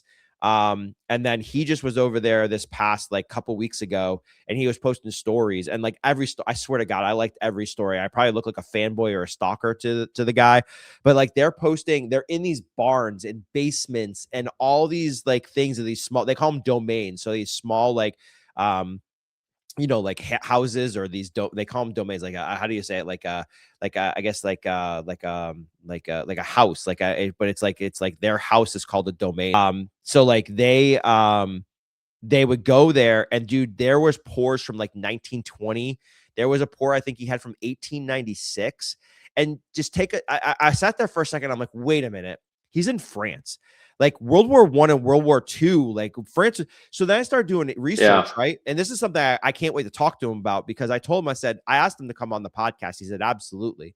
I said, dude, I honestly want to talk about the liquid, but I want to talk about like what you're experiencing when you're walking into somebody's shed, walking in. There's this video of him walking into the cellar and then walking down this hallway with just these glass bottles of Armagnac lining the entire hallway. Then you walk into this gigantic room that's underground with Armagnac on a wall, these tables and stuff like this. And the guys all siphon it out. So they'll put like a tube in, they'll suck it out and siphon it out into like cups or like a bottle form, and then they'll share it and they'll sample it. And it's wild to me, because it's like, I did research. They were saying that like back in World War I and II, like the Nazis, like the French used to pay off the Nazis with brandy, cognac, Armagnac, all the same, right? In these different regions of France, to keep them quiet, to keep them out of their domain. So like make them happy and satisfy them. And I'm like, you're telling me that something made it through all of the chaos, everything that happened that back in those days. I mean, we all know, like the Nazis get pissed off and just smash shit just to do things. I mean, it's war, right? I shouldn't just say Nazis. Everybody did, right? You get pissed off at something, you destroy something. Like, you're telling me all that stuff lived through that? I mean, think about the history. Like if those bottles could tell stories, like there's stories behind those bottles. It's so wild that shit is still there, still available, still being siphoned out of glass bottles that somebody's sampling and trying. I'm like, I can't put my head around it. I cannot wait to talk to him about it. I'm going to fanboy out about it. It's like he's sending me some samples too. I cannot wait, dude. At this point, you're talking about something from World War I. You're talking about that's over 100 years old. It's insane, dude. Right? That's crazy. Yeah, I'm like you, man. That's like mindfuck world. Yeah, I mean, dude, 70s, 60s. You're 50 years old right now. I mean, it's insane, man. You're half a century old. So, and then for us as Americans, we can't relate to what transpired during World War I and World War II, because it was mostly over there. It was all over there. Like we can't. And then like you said, to make it through all of that, like, oh my God, it just adds to the story. Yeah. Yeah. And that's why I said, like, I'm like, you sit there and think about it for a minute. Like I told my wife the other night, I'm like, dude, okay, sit there and think about it for a minute. Did somebody, right? Like, I don't know where I have to do more research. I really want to do more research. I'm like, okay, where were the bombings, right? Were there bombings around? Like, so you're telling me this domain actually made it through, or these bottles made it through bombings. If they're underground, maybe, right? So like, I want to kind of do a little bit more research on that before the podcast. But I'm like, you're telling me that, like, did somebody stand at think of it, did Nazi soldiers or American soldiers stand in that room?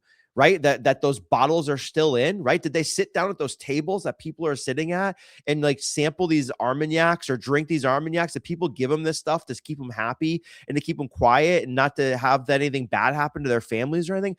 I'm like, it's crazy to even think about that. So it's like, I'm a history nut with things like that. I cannot wait to talk to the guy. It's crazy to me. Well, now I can't wait to listen to the episode. Probably a couple weeks before it gets released. So I'm so excited about it. I'm floored. I mean, to be able to drink something from that even something from 96 nowadays, right? 96 is not yesterday anymore. You know, to drink something from 1996, it's just like, it's a time capsule. Yep. It really is. So yes, we will have a drink that as soon as I get an 80s Armagnac, we will have a drink the decades. And you are going to, dude, it's so drink good. The decades. That's just crazy to think about. I know. I've been waiting to do it forever. Like, I have been like so excited to do it. So, like I said, I have a 60s, I have two 60s, I have a 70s and a 90s, and I've just got to get an 80s one. So if he sends me a sample that's from the 80s, then I'll send you whatever's left of the sample I have. And then if not, I'm going to have to buy a sample of the 80s because I love it. It's one of those things that you don't reach for it all the time because of the cost, right? Because it is expensive. But when you have a bottle like that, when you sit down with people or just I bring it out for holidays. So for Thanksgiving, for Christmas, I'll sit down and have a glass of it. Or even after dinner, I'll have like an ounce pour because it's a digestif. Armagnac's a digestif. So I'll have like an ounce pour of it or something like that. And dude, just to sit there and think like 1973, this stuff was distilled. It's been sitting in a basement till 2000 and I think the one I have from 73 was bottled in 2024, 2025. So it's been sitting in a basement or a barn of somebody's freaking homestead for that long. I'm like, that's just insane to me. It's just so crazy. So crazy. Yeah. It's hard to wrap your head around. Yep. Sorry. I just went on an Armagnac tangent. So did you finish the okay, so guesses on what brand it is? Guess the proof, because I already told you the brand. Well, daggum, I've been pouring half each one of them out. Let me pour just a little bit more in the glass there. Sorry, and you know the one before it, the pepper kind of masked. Yeah, but this one.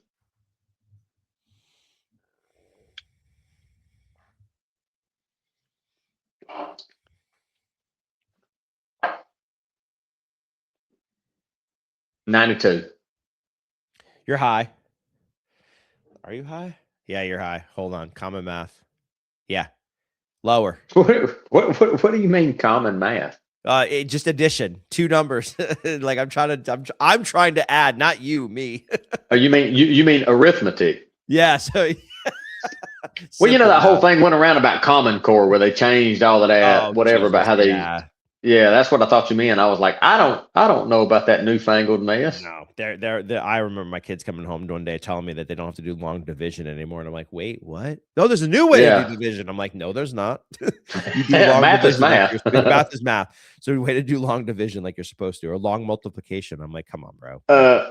No, sir. I remember just a few years ago at work, there was a boy that was he was going to school for engineering, and he come to work. And he was working part-time with us, and he was telling us that, he was in, pre-engineering, and one of his math classes that 2 + 2 was no longer 4, and 3 + 3 was no longer 6. And I was like, you can go the fuck away, because 3 + 3 is 6 and 2 + 2 is 4. Bye. And then he was like, yeah, but I told the teacher that, and then they told me that I had to explain why. And I'm like, well, that's no longer fucking math. That's some other fucking bullshit class that doesn't matter and has absolutely nothing to do with engineering. And that's why I don't want to live anywhere near a fucking nuclear plant anymore. That's why when you put 3 down and you put 3 down, you go 1, 2, 3, 4, 5, 6. 3 + 3 = 6. Then I'm out. Drop by. Yeah, exactly. As soon as he started talking all that crazy nonsense, I was like, nah, bro, I'm checked the fuck out, man. What are you talking about, bro? As long as men has been men, 3 and 3 together is 6. Like, what are we talking about? Yep. Yeah, there's no ambiguity there. I mean, math is math. Yep. My kid's in AP Calc, and I look at the shit he does, and I'm like, how the fuck do you do this? It's insane. For real. It's insane. It's insane. All right, so guess the proof. Well, you said 92. You said 90 was high, so it must be 88.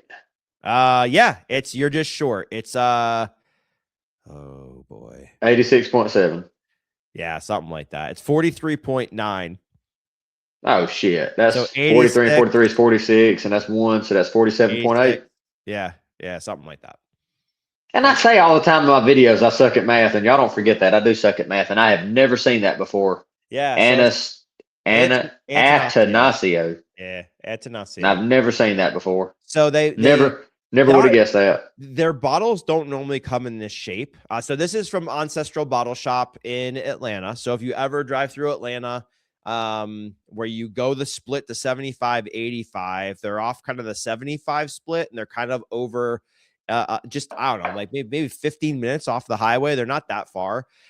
It's all mezcal and tequila. Roxana is absolutely fantastic. And it feels like home. That store. Hey, go watch my video, the reel I made of the shop. It's fantastic. But this stuff's great, dude. I snagged this from her when I went to go see her on New Year's Eve, and it is absolutely fucking killer, dude. It is a great representation of a single barrel repo. And I don't drink it enough. She only had like, I don't know. She said she had like a case left a little bit ago. So it's really good, man. It's really, really good. I enjoyed it.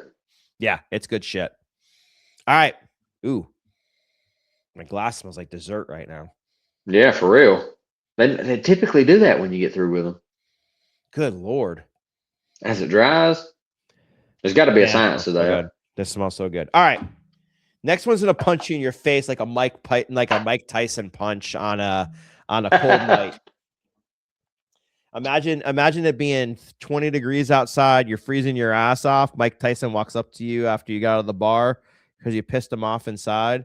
He punches you. Well, dude, mouth. Now that like I say, it's in a brown sample bottle, but now that I poured it in the clear glass, that's just as clear as the other two.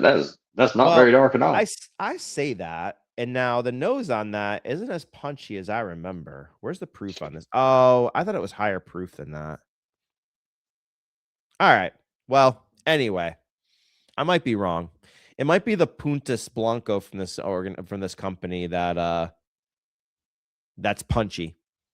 That sounds like cave diving shit. Spelunking. What'd you say about spelunking? Dude, I've been spelunking before. That is insane shit. No, that is some shit that I watch in the movies that I don't want to ever do in real life. No, sir.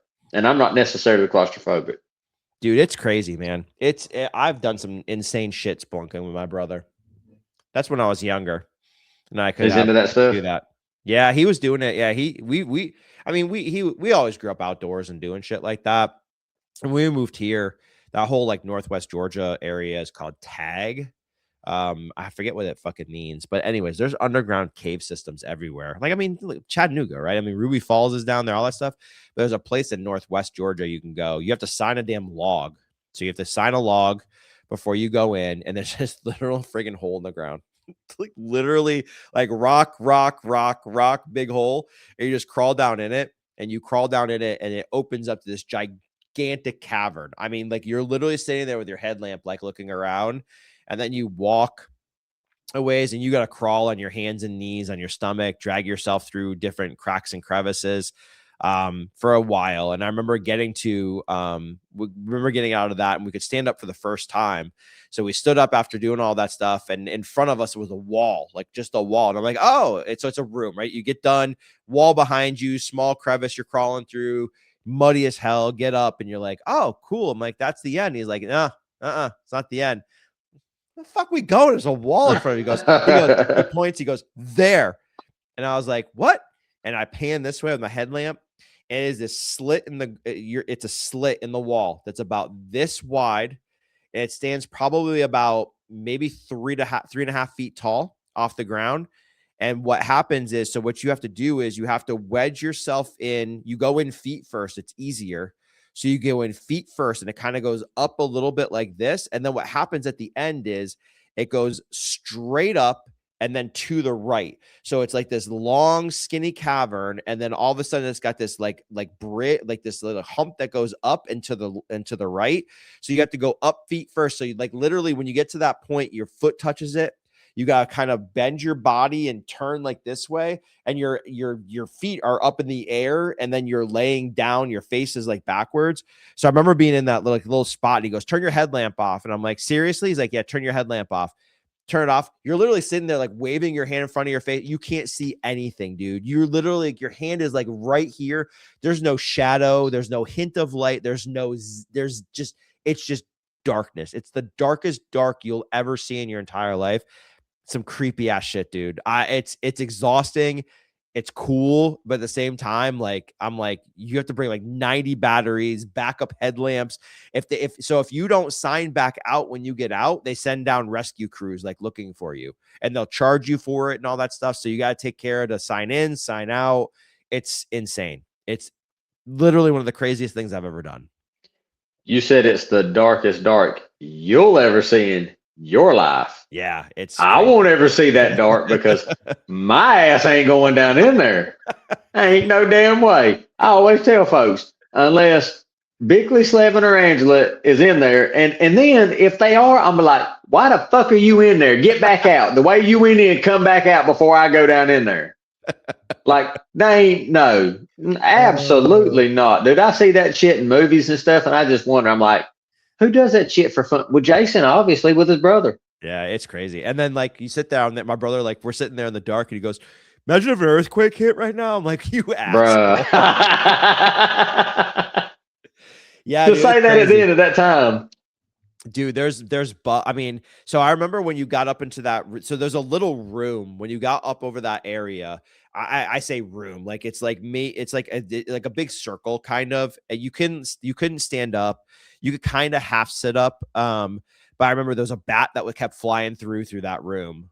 It would like come in and then come out. And there down further there was a waterfall. So that's like that's where we were heading. But we were like in that room. There's wild animals down there. There's these crickets. Like there's these crickets with these huge legs. They're like this like light tannish, and they look like aliens. It's weird. So there's all these crickets down there. When you're sitting down there and you're looking at everything too with the headlamps in the walls, there's fossils. I can't tell you the number of fossils that you see like in the rocks on the walls too, dude. It's like literally one of the most unique like experiences ever. And they say that whole like Northwest Georgia, Chattanooga area was all underwater. It used to be part of the ocean before. So that's why like the whole Chattanooga is cut the way it is and all that stuff. And that's why there's so many underground caverns, because supposedly it was all underwater. So that's the reason why all that stuff exists today up there. So fun facts for Dram Amateur Podcast. It went on a what'd you go Armagnac tangent, and now on a daggum I don't even know what you call spelunking tangent. Spelunking tangent. You never know what you're gonna get. Yeah, no more cocktails for me. Watch, this is probably the fucking highest rated podcast I have. All right, what do you think of this one? The nose is lackluster to me. I mean, it's okay, it's good. Yeah, lackluster. I agree. I mean, it's okay. It's smells like a tequila. Yeah, I'm not mad about it. There's nothing that stands out. There's nothing off-putting with it either. No, yeah, it doesn't turn me off, but like it's just running the mill. It smells like agave.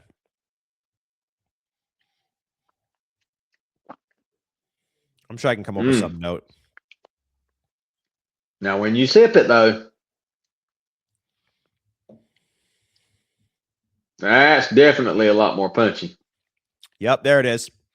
Yeah. That's the one. Yep. So that's definitely a lot punchier than the other three. Yeah. Yeah, that one's really good. Is this a Highlands or a Lowlands?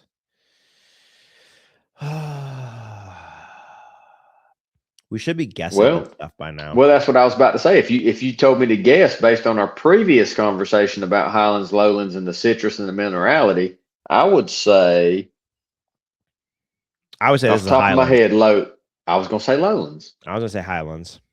I don't get as much citrus on it. It is Highlands. We harvest there you go. the most mature. So living proof of terroir and tequila. We harvest only the most mature, overripe agave from our fields in the Highlands of Jalisco. So it is Highlands. You know what it is for me with the Highlands? It's the spice. It's the spice punch on it. Think about it. Like the Siembra had that. The Forta didn't. I don't know if the Atanasio is Highlands or Lowlands. I do not know. What does Atanasio even mean? I don't know, dude. Good question. Come on. Region Valles. Atanasio is the Valles. Yeah, it had the Valles on it. I don't know what Atanasio means. I'm gonna pull up Google Translate now because we're gonna learn something new. I wonder if it does mean anything. Atanasio. Well, it means good tequila. It means Athanasius in English. I don't know what that means. Which we need another translation for. Yeah, I have no idea what that means.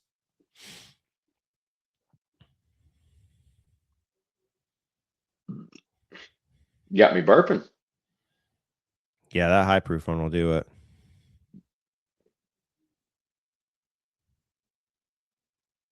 Let's see. That one's definitely a good bit punchier than the previous three.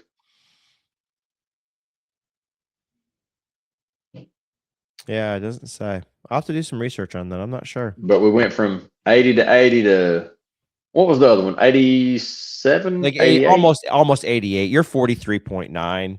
You're 87.8. Oh, look, I did math really quick. Did you see that? Holy hell. Oh, that's right. That's right. We figured that one up. I forgot about that. Yeah, just for y'all that are listening, just rewind. Just ignore the lack of math skills that we have on a Saturday evening after I've drank God knows how many margarita cocktails today. Margaritas. Mm-hmm. I have a recipe that I got. Oh man, that's really good. Man, I just do a simple 3-2-1 on my margaritas. What do you do? 3-2-1. 3-2-1 what? That's like a rib recipe. Hold on a minute. Yeah, where you do like off the top of my head, 3 is the 3 ounces tequila, and then 2 ounces. Yeah, 3-2-1. 3 ounces tequila, 2 ounces. What's the other thing that you do? The lime or Cointreau. Cointreau. Yeah, the Cointreau or triple sec, whichever. And then what's the other one? Would be lime juice. Yeah. So my tequila recipe is, I have it written down. Hold on, I'll tell you right now. So I'm just gonna tell you, you're doing yard work and you get a little bit into the marks, you get fucked up. Damn, bro. I had a good afternoon. So I only do 2 ounces of tequila, but I do a floater at the top, which is really probably 3 ounces of tequila. Makes me. What does that mean? A floater at the top? So you shake. So you do the. So you make it. You shake it. Pour it out. And then the little bit of space at the top of the glass, you just pour a little bit more tequila at the top of the glass. You get a floater at the top. Oh, I love that. I love that. Oh yeah, man. Oh shit. Oh shit. That's the. Oh, here it is. So it's 2 ounces of tequila, 2 ounces of lime juice, an ounce of agave syrup. That's too much. No, that's not right. Oh, I do. I usually do like a half an ounce of like agave syrup too. Yeah, just for sweetness. That's too much. That's not the recipe I used recently. That's too sweet. Maybe it's 3-2-1 is just easy. It's easy enough for me to remember after I've had a few of them while I'm out there fucking cutting grass and shit. Yeah, I always go a little. I think it's like a quarter of an ounce or a quarter of an ounce or a third of an ounce of agave syrup. Yeah, I literally just made it the other day, and then today I had I made it too. Yeah, 2 ounces of tequila, ounce of orange liqueur, so Cointreau. I got this bougie Cointreau yesterday. An ounce of fresh lime juice, then like a half an ounce or a quarter of an ounce of agave syrup. So I like mine less sweet, so I go less on the agave syrup. So, and then I do the floater on top. So it's really good. The floater. The one that I bought though, I just bought an ancho chili liqueur. So you do, I think it's mezcal and is it mezcal and hold on, I'll tell you a second. I have it. So it's a spicy, smoky margarita. So it is shit. I am not good. 1.5 1.5 ounces of tequila, a half an ounce of mezcal, 3/4 of an ounce of this Ancho Reyes chili liqueur, and then like a quarter of an ounce of agave syrup. So you get this like smoky, spicy like margarita. Dude, sign me up all day. There's another recipe too that one of the guys posted with jalapeno cilantro. Like, oh yeah. Dude. I love cilantro. Dude, that thing fucking slaps. I don't know if I kept it, Let me see if I kept that recipe.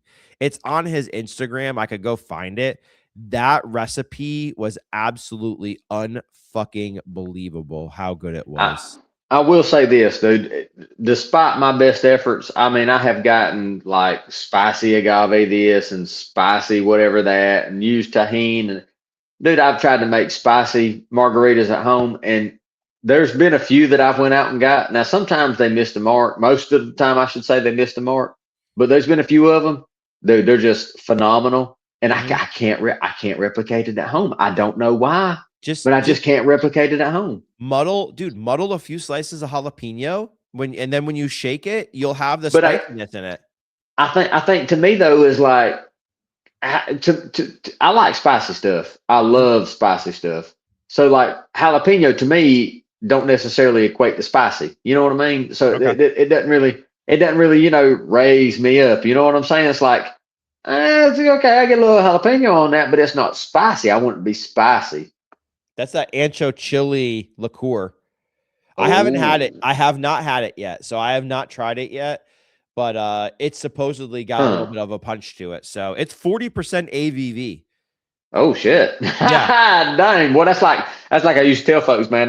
So at the old place here, I don't even use the friggin' riding mower. I use the push mower because it's just thin, and then there's a little bit on the front and the back. It's not as big a yard. The old place, there was more yard, and I had to do more edging and more weed eating and blowing and hedge trimming and all that shit. So yard work was yard work. I'm like, fuck, if I got to yard work, I'm going to have a few drinks. Fuck it. You know what I'm saying? Yep. But back then, I'd get a little more into it or whatever, and I have no idea where that tangent was even going. I completely got off the tracks on that. Where was I going? Oh, no, I lost it just that quick. Shit. We've drank too much I today. swear. You had bourbon before your day started, or this podcast? Oh man, cocktails. We're partying. No, I think this is Slevin's fourth visit. He keeps coming in here, wonder why Daddy's just sitting in here. He's like, dude, what are you doing in there? Dude, I seen a meme earlier today. He was talking about how cats, when they come up around, it's like, oh, I like this. I'll just vibrate. And that's what he's doing right now. Just oh shit. It's funny. My kids keep on wanting a dog, and I do not want the responsibility of a dog. And then every once in a while, I'll say, "Oh, if I get a dog, where I want a golden retriever, guess what the name's gonna be? What? Kittle. Repo? Who? Kittle. Oh, Kittle. I like that. Right? Like George Kittle. I was like, dude, that Dave's We're sitting here drinking Repos, and I'm like, Repos are gold. I'm like, oh, he's going to call that motherfucker Reposado or some shit. No, Kittle. George Kittle. I like that. Kittle. My wife was like, dude, she's like, Kittle's a dope dog name. I'm like, yeah, it kind of is. I'm like, she's like, come here, Kittle. Come on, Kittle. Let's go, Kittle. I'm like, oh, yeah, that's kind of cool. I'll never buy a dog because I'm like like last night I was watching reels on Instagram and I was like, oh, look how cute he is. And she's like, oh, you're on your dog kick again. I'm like, yeah, I'll see some video of a dog being an asshole or throwing up or something. I'm like, nope, don't want a dog. I'm done. Well, we always had dogs. We never had cats until she found Bickley and brought him home. And we had a dog at the time, and then we turned into cat people. And now we don't have any dogs. We only have cats. But every single time it comes up about getting a dog, we always think about, we had the two little ones and they had bark collars because they barked nonstop about God knows what. And the matter of fact, the first one that we had when we got married, she was a little min pin. She was better behaved when she wound up diabetic. She had like pancreatitis a couple of times. She wound up diabetic, had to give her shots, but she lost her vision. And there at the end of her life, when she lost her vision, she was better behaved, because she didn't see things to bark at as much. So, I mean, she was better behaved when she was blind. But, we think about that. And then, of course, we were going on camping trips and stuff, and you got to take them out. And if a dog wants to go out in the middle of the night, you better take them out because they fit shit in your floor. Yep. So, cats, they just use the litter box. They're so much easier to take care of. They basically take care of themselves. Not all of them. Not all of them. We have been blessed. So I'm assuming yours don't use the litter box. Well, so we don't have one. We tried to have one. So it was funny because we Michael Harris is in a nice hit. We're up 6-1, by the way. Anyway, my wife was and the kids were like, we want an animal, we want an animal, we want an animal. And I'm like, Jesus, just whatever. Like, just go. Like, just find. My only thing was I don't want the cat that's going to like crawl up your freaking curtains and like scratch at you and bite you and all this stuff. I'm like, just get a cool cat. My friends in New York had this cat. His name was G. Like literally you hold it like a baby upside down on its back, just hold it in your arms. I'm like, that's the fucking cat I want. I'm like, I want that cat. So she's like, I went golfing one day with my friends, and she's like, when you get home, there's gonna be a cat. My kids were like, yeah, we're going to get a cat today. I'm like, you know the rules. Make sure it's cool. So they went, and sure enough, when I got home, there was a cat at home. And it was an older cat. So she was cute. It was a good cat. But dude, long story short, like I was laying there one night under a blanket because it was around the holidays when we got it, around Thanksgiving or Christmas when we got it. And it was laying on me, and then it like got up and like left and went somewhere. And I was like, what the fuck is that smell? And I look down, there's like a little like dabble of poop, right? And I'm like, what the hell? So she was she didn't have she was a mink, so she didn't have a tail.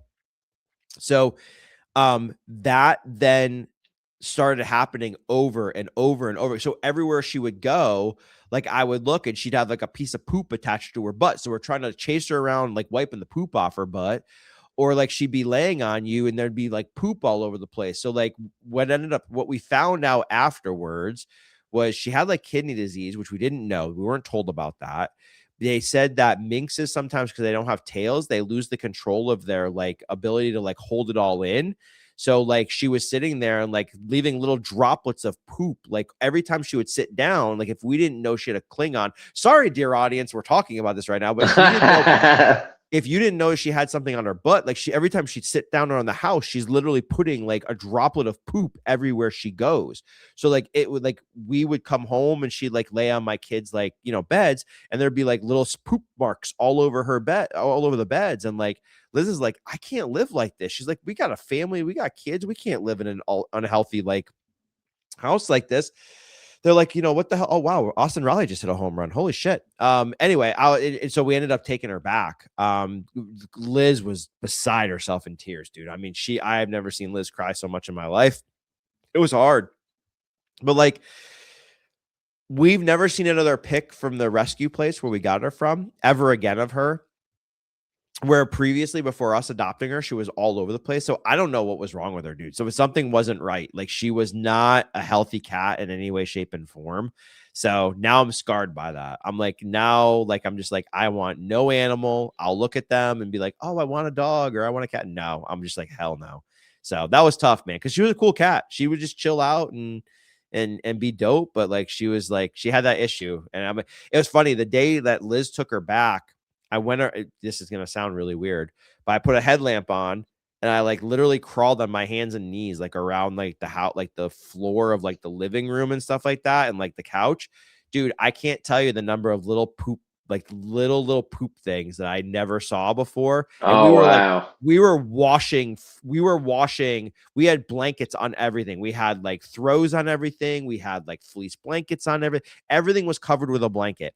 I cannot tell you the number of things that I saw that, as hypersensitive as we were to clean all that stuff up, I can't tell you the number of things I saw that I was just like sitting there with like a Clorox and cleaning it and bleaching it or whatever. It was insane, dude. So that's my negative cat experience, unfortunately. Sorry, Slevin. Don't let that happen to you, buddy.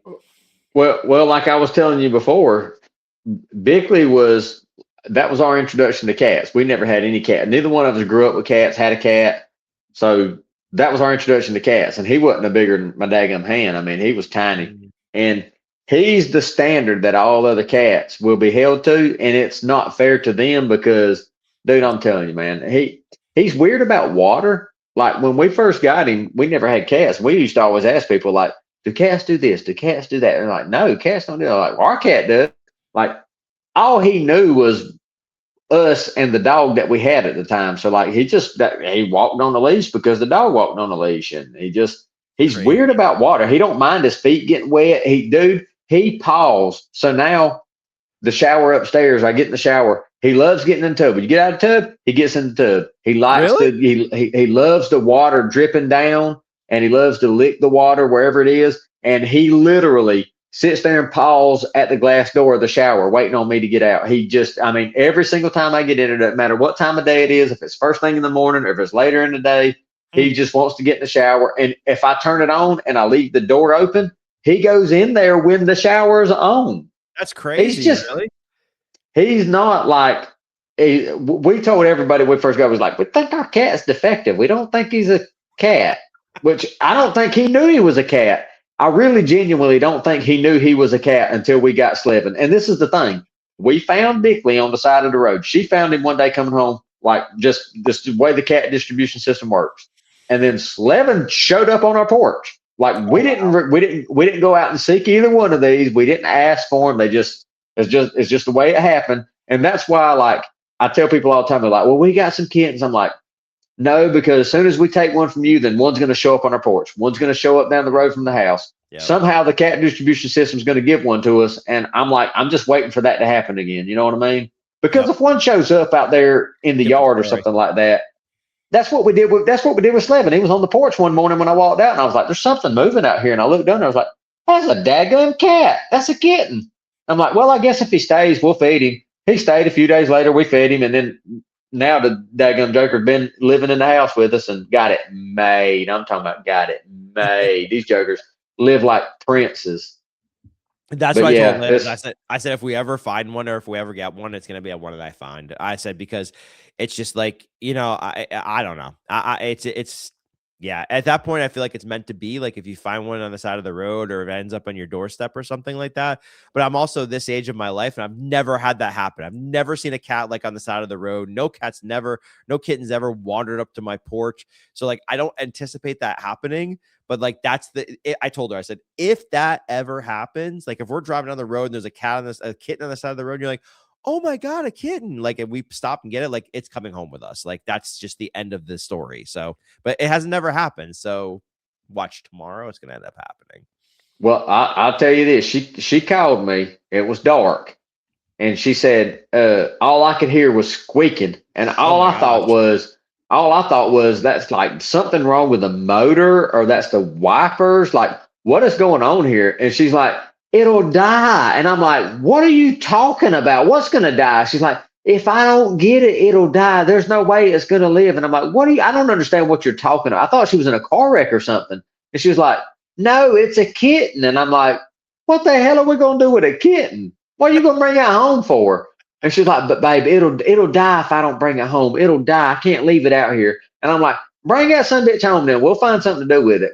We literally was supposed to meet somebody twice that was supposed to come get it from us. And it didn't work out. And it was just God meant that Bickley was going to be a part of our lives and we was going to become cat people.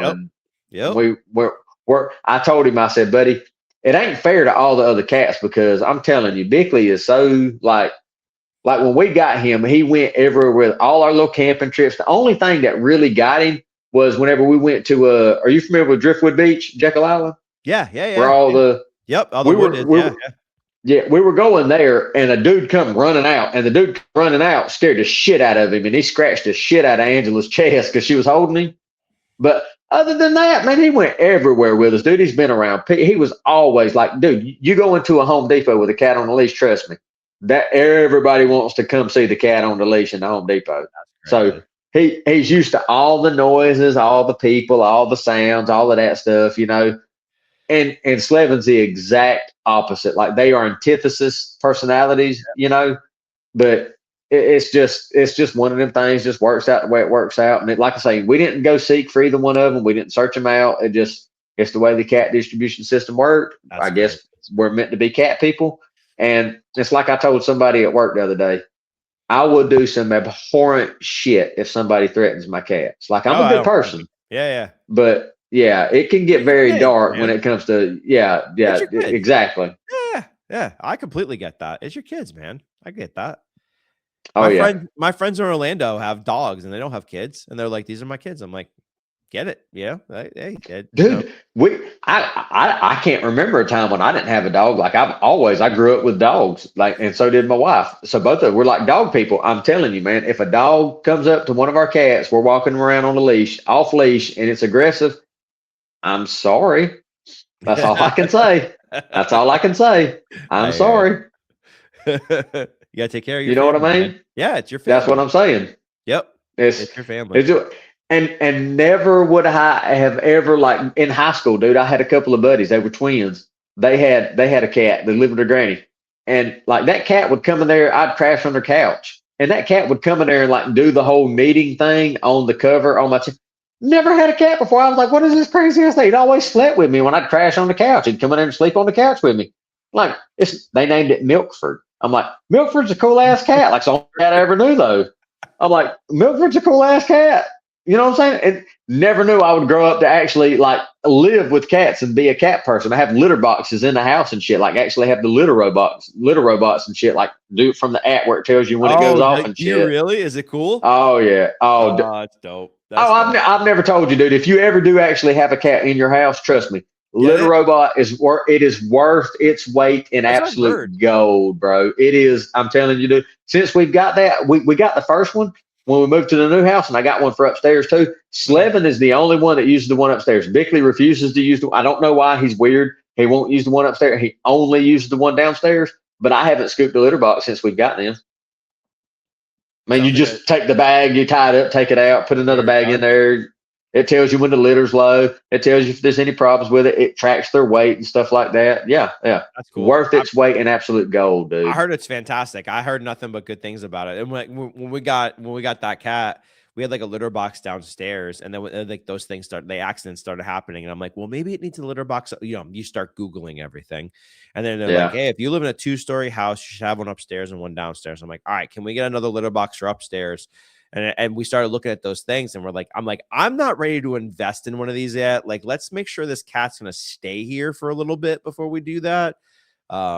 Thank God I didn't buy one. That would have been hell. But yeah, we had upstairs and downstairs litter boxes too. So, but I heard they're great, dude. I had other people that had them and said they're freaking fantastic. Dude, so when we moved in here, we closed at the end of, was it 26? It would have been 24. Bickley was born and we found him in 15, so he'd have been 9. So for 8-9 years. Well, matter of fact, when we first got him, we had the dog at the time, little Min Pin. He was eating his turds out of the litter box. So I had a little. I literally took. I didn't even know that was a thing. I'm like, I told the vet, I was like, well, this can't be good because like I see what the litter does in the litter box. It like clumps up. Is that doing that inside his stomach and digestive system and stuff? I'm like, that can't be good. It's like, yeah, you need to keep him away from the litter box. I'm like, well, how the fuck am I going to do that? So I just took some lattice, put it together, and then painted it. And that was sitting in the corner of the living room. I'm like, okay, well, that's how I keep the dog out of the litter box. Thank God it didn't jump over it and try to get in there and shit. But so all Bickley's life, like that's all he had was, and I scooped the litter and all of that. But we moved, and then with the working out of town and stuff like that, I'd come back and dude, the litter box would be slammed damn full because like I always done it. Angela never had to do it. I'm telling you, dude, litter robot. I tell everybody, if you can afford it, because they are expensive. If you can afford it, trust me, worth its weight in gold. You will not regret it ever. That's what I've heard. So you heard it here. You need to get a fucking sponsorship. That's what I was about to say. There you go. Let's go. Dude, I don't know if you ever look at their page, man, but dude, a few years ago with their page, man, I would post something, it'd get 10,000 views. I remember one of them got like 42,000 views or some shit like that. Like it blew up. Like I used to post stuff all the time on their page. I don't remember the last time I posted anything on their page now, but the cats do have an Instagram. I'll go ahead and do it. What do they call that? I'm having a brain fart moment. A shout out, I guess. The Camping Cat Bros. It was the camping cat, and then I had to change it to the Camping Cat Bros when Slevin showed up. And I said, well, if he's still here, I'll feed him. And then he was still there, and I fed him. And then it was like, well, now I got to take him to the vet. And I took him to the vet, and then we introduced him to Bickley. And then, now the little shit sleeps with me, and he basically runs the house. I mean, they run everything. That's how it goes. One of these days, I'll find an animal that fits into this household, and we'll do something with it. Until then, I'll stay animal free. He's got to be a cool one. So it'll happen if it's meant to be. Exactly, that's what I want. If it's meant to be, it'll happen. I don't want to force it. All right, we have. Well, I don't want to go dark, but if the one that we actually did intentionally go to the pound and save it. We had to put it down. It accidentally bit me by mistake. We had it for 4 years. It was a dog. Yeah, we put him down after all of that happened. He was a good dog. We loved him to death, but he just had some issues. So, and that was, like I say, apparently that wasn't meant to be because we sought that out. We made that happen. It wasn't something that naturally occurred. So, Yep. That's why I said I'm just gonna wait until I'm gonna wait. I would love a dog, but at the same time, we're so busy and running around everywhere. It's just not the right time right now. So eventually, we'll see what happens. So I got. But I will say this though, Angela and I both. But I keep telling her, well, find a rescue, because I'm not buying. We would love to have a Maine Coon. Absolutely love to have a Maine Coon. We've said the same thing, but only if we find one from a rescue or somebody needs to, whatever circumstance they can't, whatever, and we have to take it in, something like. I'm not going and buying one. Like we're well past that. Yeah. Well, not even that. I just can't in good conscience knowing that there's so many cats that need a home. You know what I mean? Yep. So agreed. I'd love to have a Maine Coon, dude. We've talked about that. Those cats are dope, dude. They're huge. Yeah, they say they're the dogs of the cat world. So that's what I want. I want a lazy ass cat that just loafs around and acts like a fucking dog. That's literally what I want. It's my that's Bickley. I'm telling you, dude, that's Bickley. Matter of fact, it was funny. Earlier today, Bickley just lays around and sleeps for the most part. Slevin, he utilizes the entire house. He finds nooks and crannies, and he's up and down the stairs. He's everywhere. He's doing his thing. But earlier today, he's upstairs. I went in, I got in the shower and everything, whatever, went to the closet room, was looking for a Georgia shirt because, Georgia's playing whatever, picked it out, and I heard him over there making a noise, and I looked over, we got a bench in the window. He's over there on his little spot in the bench, and I was like, I didn't even know you were up here, buddy. I went over and loved on him and all. So I go down, I open the catio, and they know what it sounds like. And I'm talking about I ain't no more turned around. He's come down the stairs and coming around through the living room, around the recliner. He's like, oh, you opened the catio up. So he's coming out. So I'm like, of course. And then Bickley, he didn't want to go through the cat flap that's in the door. He wanted me to open the door for him so he could just walk out. Because, he's right. But both of them are. Spoiled. But very spoiled. Very, very spoiled. They live a very privileged life. Thus they should, though. They should live a privileged life. And matter of fact, I actually texted Angela as soon as I done that, and I let them out there, and both of them were just living their best life. I said, we might not have done everything right, but making sure that we had a catio for them that they can enjoy is probably the best thing that we ever did. I love that. Oh shit, I love that. Oh, that's great. That's awesome. Yeah, bless me that I find an animal that is like cool like yours one of these days. That's what I want. Well, I can definitely say that we were blessed. We were definitely blessed with ours. One of these days we'll get one. All right, what are we guessing on this bottle? Because you probably forgot what the hell. Oh, you still have some in your glass. Sweet. I've already poured. Yeah. I'm drinking a lot. Now after all of this conversation, I don't even know if I've even drunk any of it. I got a hot date at Waffle House in the morning, so I got plenty of tequila to put in my body. Also, Waffle House in the morning. Me and the wifey. The wifey's like, I'm like, what are we doing tomorrow? My daughter's singing at a at a concert here in town. So she has a band for her music school. So they're doing a concert here in town tomorrow afternoon. But she's like, we gotta go to Costco. I'm like, all right. I'm like, I don't go to Costco unless we have Waffle House in the morning. She's like, fucking sold. We're going to Waffle House in the morning. We'll go to Wahoo first, and then we're going to Costco. I'm like, I'm in. So I love it, Wahoo, dude. We got a new. We got. I'm gonna start calling it that. We got a new guy at work. This motherfucker every morning he's talking about Waffle House.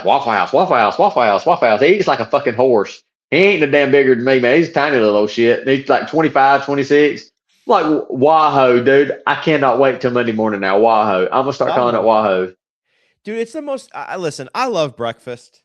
It is the most consistent damn breakfast food I can have in my entire life. Every single Waffle House I go to, every time I go in, it's the same thing every single time.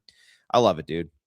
I just poured. Well, there was dangerous. There was a guy that I used to work with that when we went to the Waffle House one day, I asked for the menu and he said, "You need a menu?" And I was I can order like that. That was his response. He was like, "Why do you need a menu at the Waffle House?" And I'm like, "To see what the fuck they serve? What do you mean?" And he was like, "You don't know the Waffle House menu?" And I was like, I'm sorry, dude. I don't eat at Waffle House 4 times a week. Apparently he did. I love the Waffle House, dude. I love it. Wahoo. Wahoo. We haven't eaten at Wahoo in a hot minute, so it's time to go this weekend. Tomorrow morning, right before Costco. Shit, we got to do something tomorrow morning. We're going to the baseball game tomorrow. It starts at 12, so might be some Wahoo in our future, There you too. go. You got some Wahoo in your future, too. Yeah. Get one of them scramble bowls. I know that's on the menu. I haven't done that yet. I got scrambled eggs with cheese, white toast, bacon, hash browns with ham, onions, and jalapenos. Gotta have jalapenos in the hash brown, bro. Best thing ever. Yeah. And just coffee. I'm good. I can't drink the waffle. I can't drink the waffle. Wow, how much have I had to drink today? I can't eat the waffle anymore. It's too sweet. So I gotta just stay away from the waffle. Yeah. Well, that's a lot of carbs for me. I'd have to key that up in my pump. Yeah. You definitely need to for sure. But I have though. It's not like I won't. I mean, I will. Just depends. Sacrifice it on better things than a Waffle House waffle. Let's put it that way. There you go. Yeah, definitely. Yep. All right, what do you guys in proof wise? All right, so proof wise, I've had a lot to drink today. I normally don't like this bottle. It's a pretty bottle. I really don't like this bottle. I've poo-pooed on this brand for the bottle change. Oh, there's a hint. I've poo-pooed on this brand for the bottle change. I've had a lot to drink today. That's really pretty. As soon as you said bottle change, first thing come to mind was it tequila ocho? Oh, really? Wow, good guess. You're 3 for 4 today. Look at that. It's tequila of all fucking things. Imagine that. Tequila ocho. So is this a new bottle or an old bottle? It's a new bottle. It is the new bottle shape, which you know what? I have one bottle of the old bottle shape. It's a Blanco from I think 22 or 23. I'm not opening it. Like I am going to hold it as long as I possibly can because it's the last one I've ever seen. If I ever see another one, then I'll buy it and I'll open it. But I don't see them anymore. If I see them, I'll buy every single one of them, dude. I'm not saying the juice. Well, do you know what brand bought them? Campari bought them, right? Or Campari or Diageo. Somebody bought one of the big brands bought them. So there's a lot of like, and Lalo got bought too. So there's a lot of like, what's the like concern that it's like the juice is going to change, like the quality is going to go down, so on and so forth. So far, it has not happened with Ocho. Actually, is it on the back? Shit, it does not. Wow, I'll have to read you the tasting notes on here. There's tasting notes in this bottle. I'll have to read this to you when we're done. It says imported, Bardstown, Kentucky. I don't know who does it, but anyways, it is imported by one of the big brands now. So there's concerns that it's going to go down the shitter. Luckily, it has not yet. I'm sitting here looking at that, man. That thing, it's very light. Yeah. Guess the proof on it. You already guessed the brand. It's definitely high proof. So it is, and to be exactly 100% correct, it's barrel proof. Well, in tequila though, that like us coming from whiskey, that don't. I'll ask you, do they even make a freaking tequila? I don't think I've ever seen one that's higher than 110 proof. I'm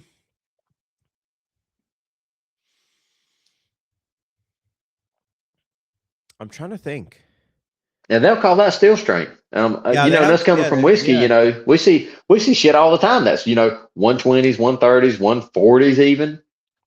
I'm trying to think what I've got, but I don't think. Can you imagine 110? I know. Can you imagine? Can you imagine bro? Can you imagine some of these Blancos, some of these Repos with a little bit of barrel influence? I know. At 123.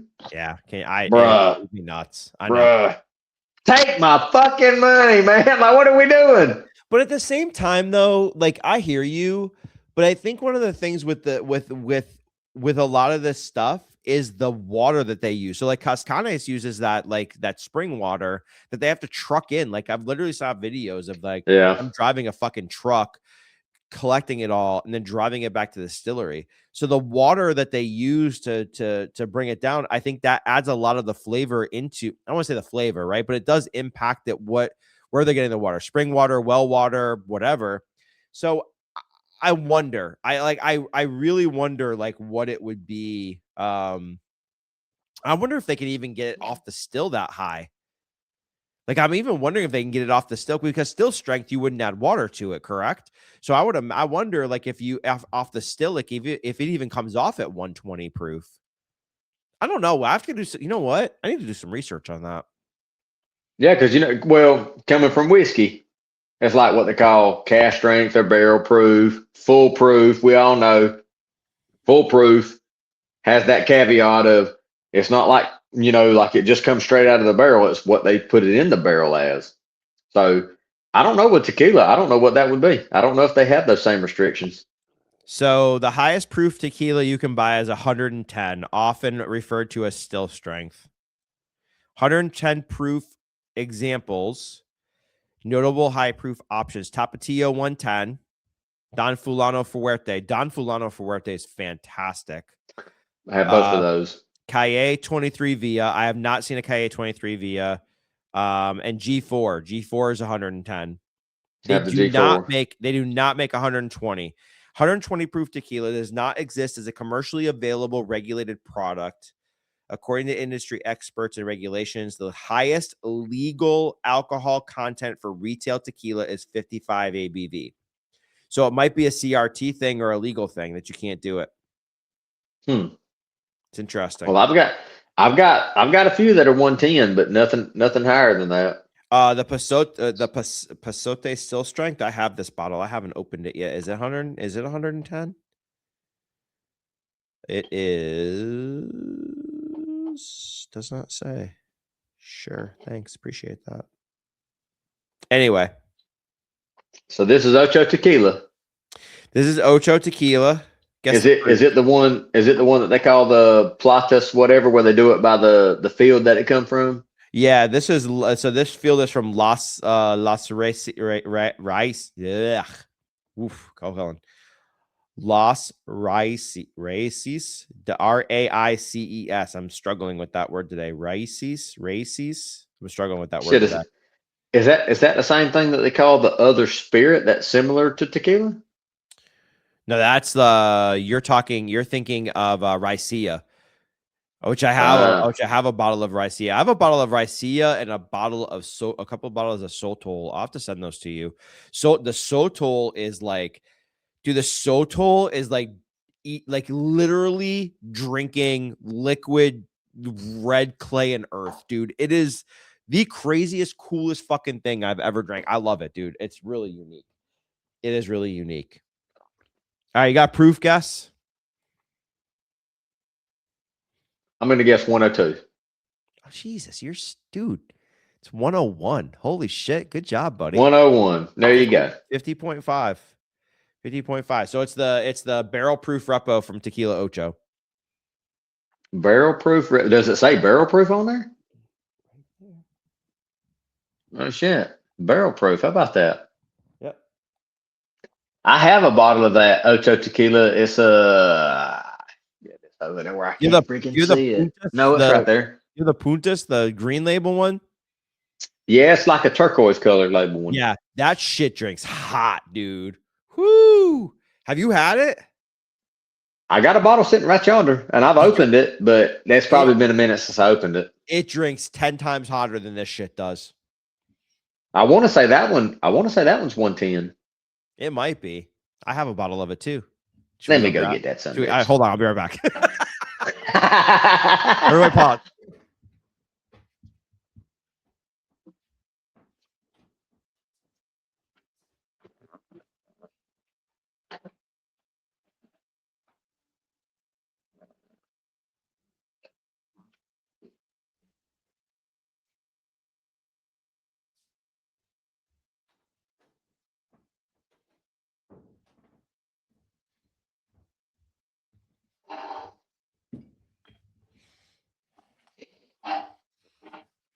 Nothing like dead air on a podcast, ladies and gentlemen. I could have been talking because I've had mine, but this one, it says Tequila Plata Puntas. It says 2024 and it is Mirandillas. I guess that's from the. Yeah, look at you got this. Yeah, exactly. Yeah, dude. It says it's overproof. Says 108.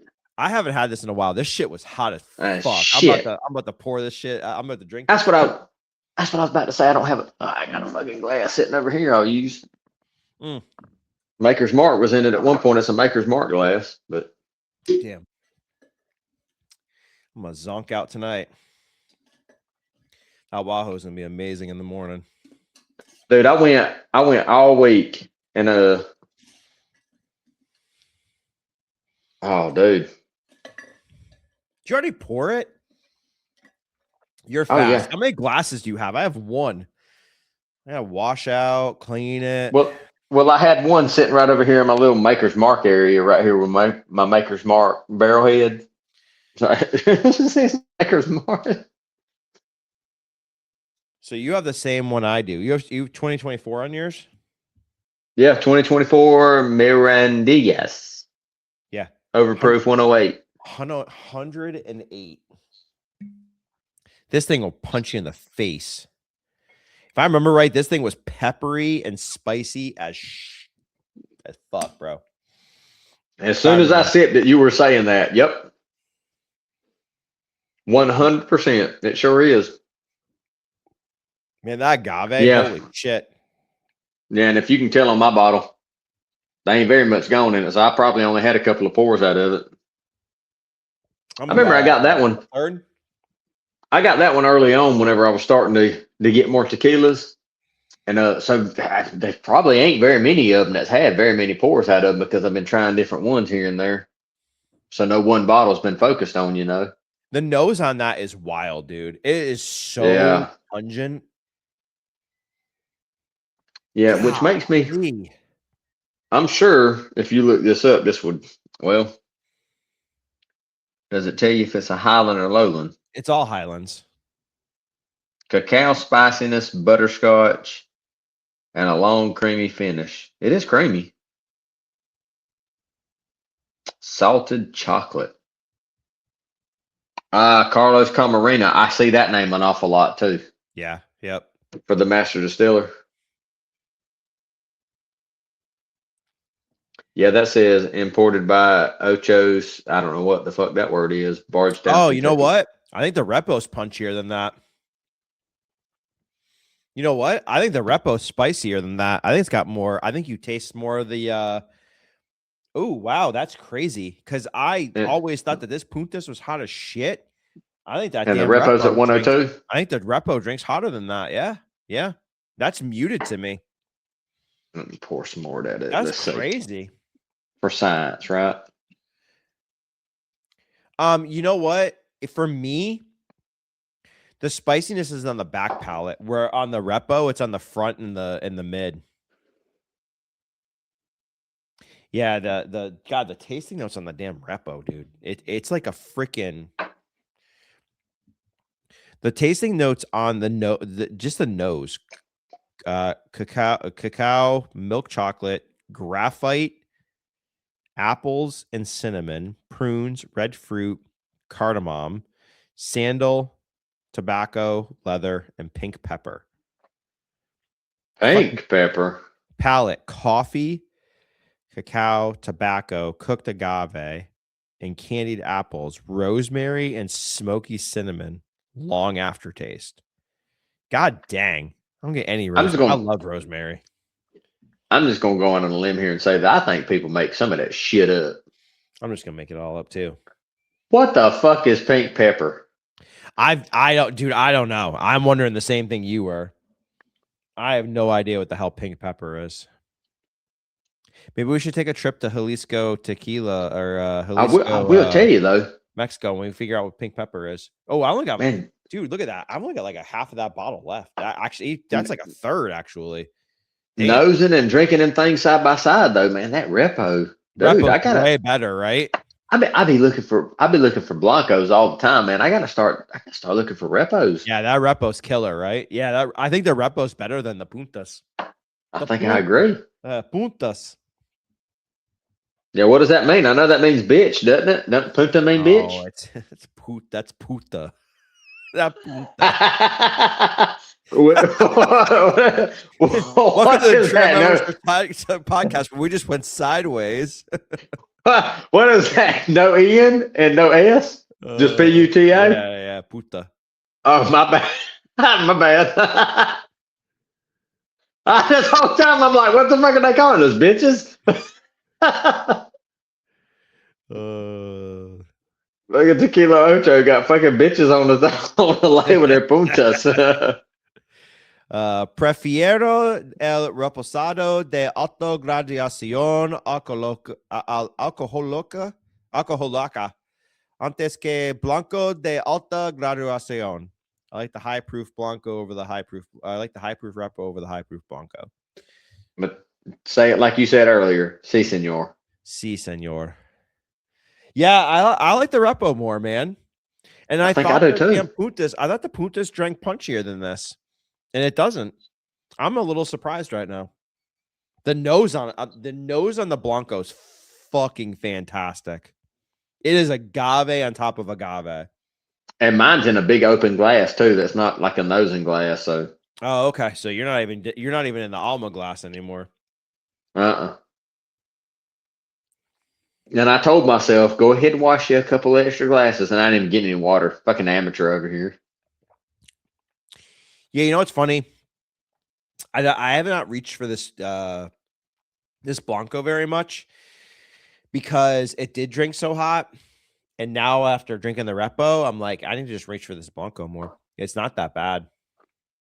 It's pretty good. It's agave heavy, right? It is like heavy. Yes. Heavy. I mean, you are tasting every bit of the agave on that damn sip. It's crazy how agave it is. It's creamy agave. I just drank the last bit out of that glass as soon as you said that, and I was like, yes. It's an agave bomb. It's insane. Yeah, I remember when I first got that. Dude. That was one of the first bottles that I got. And is it? Okay. I remember I liked it. Yeah. And it's a cool looking bottle because it's got that, like, I don't know what you call it, where it's got all these little dimples. It's not smooth, you know. Did you see the bottom? It says tequila ocha on the bottom. Did you ever notice that? Oh yeah, stamped in the bottom. I just noticed it today. Dude, do you know how much they must pay for this glassware? That's like custom glassware, dude. To have that damn stamp. Oh yeah, so dude, it's on both sides too. Yeah, front and back. Yeah. That's dope. And it's got some shit in the bottom of it too. Yeah. Wow. That's pretty cool. Oh God, yeah. There's a emblem on the bottom, huh? Yeah. Agave. Well, and if I'm not mistaken, don't the new ones, like this one's flat and the new ones are rounder, right? The tops. No, this is the new one. Oh, so it's the old ones that are round. Yeah, the old ones are round. Yeah. Ah, okay, okay. Dear Tequila Ocho, I'm sorry. I like the old bottles better.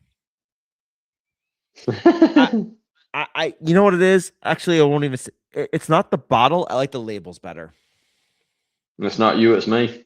Yeah. It's not you. It's I don't know. Like, I like the year. I feel like the things that are important to the bottle on the older bottles, the label does a better job of spelling it out for you. Where like this one, it's all there. It's just, I don't know, man. I don't like it. Sorry, Tequila Ocho. Your juice is fantastic. I just don't like your bottle. I don't like your packaging. Anyway, yeah, that nose. Yeah, I'm gonna have to kill that bottle. I need to kill this Repo because this Repo is already getting down. Look at that thing. I gotta kill that Repo. That Repo is almost gone. I poured the rest of my sample out, and that's the last little bit I got in the glass. You want more? I'll send you more.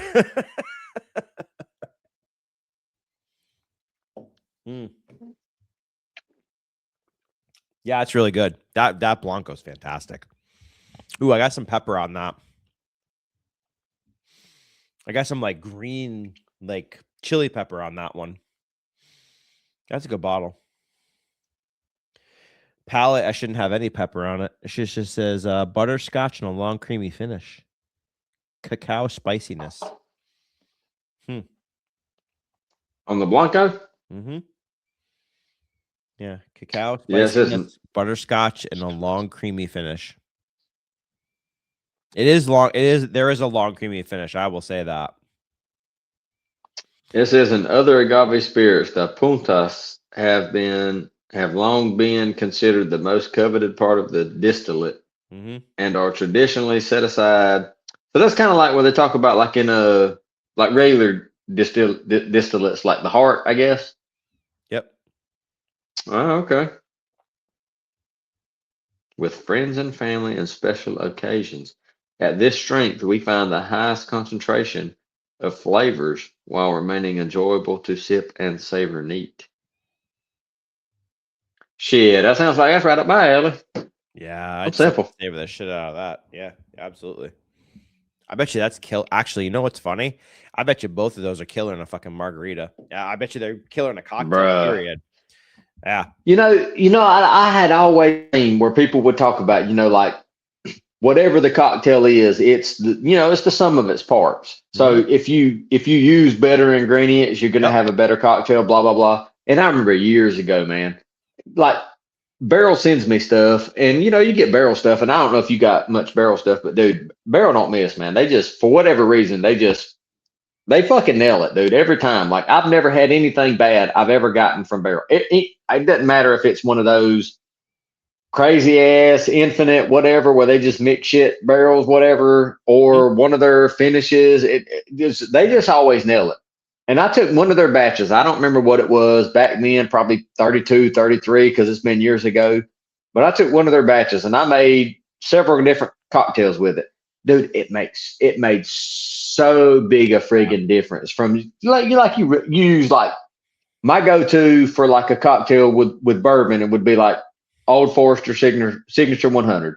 Yep. Dude, it made so big a difference. So then whenever I was using like Lalo, like regular Lalo, I'm like, all right, well, let's try this. Let's try that. I used the Lalo high proof. I'm like, bruh, makes so big a difference, man. Like people don't realize, like it really, like when they say it is the sum of its parts, that is the truest statement ever. Yeah. Try a repo have you done a repo in your margs? Never. Try a repo in your margs.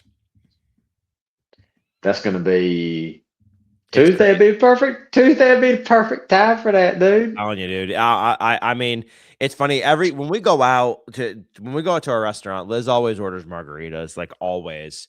And we just went to Pate Negra in Atlanta because Claire had her prom last weekend at the Fox Theater. So we were trying to find a place to go, and it's like a Mexican restaurant.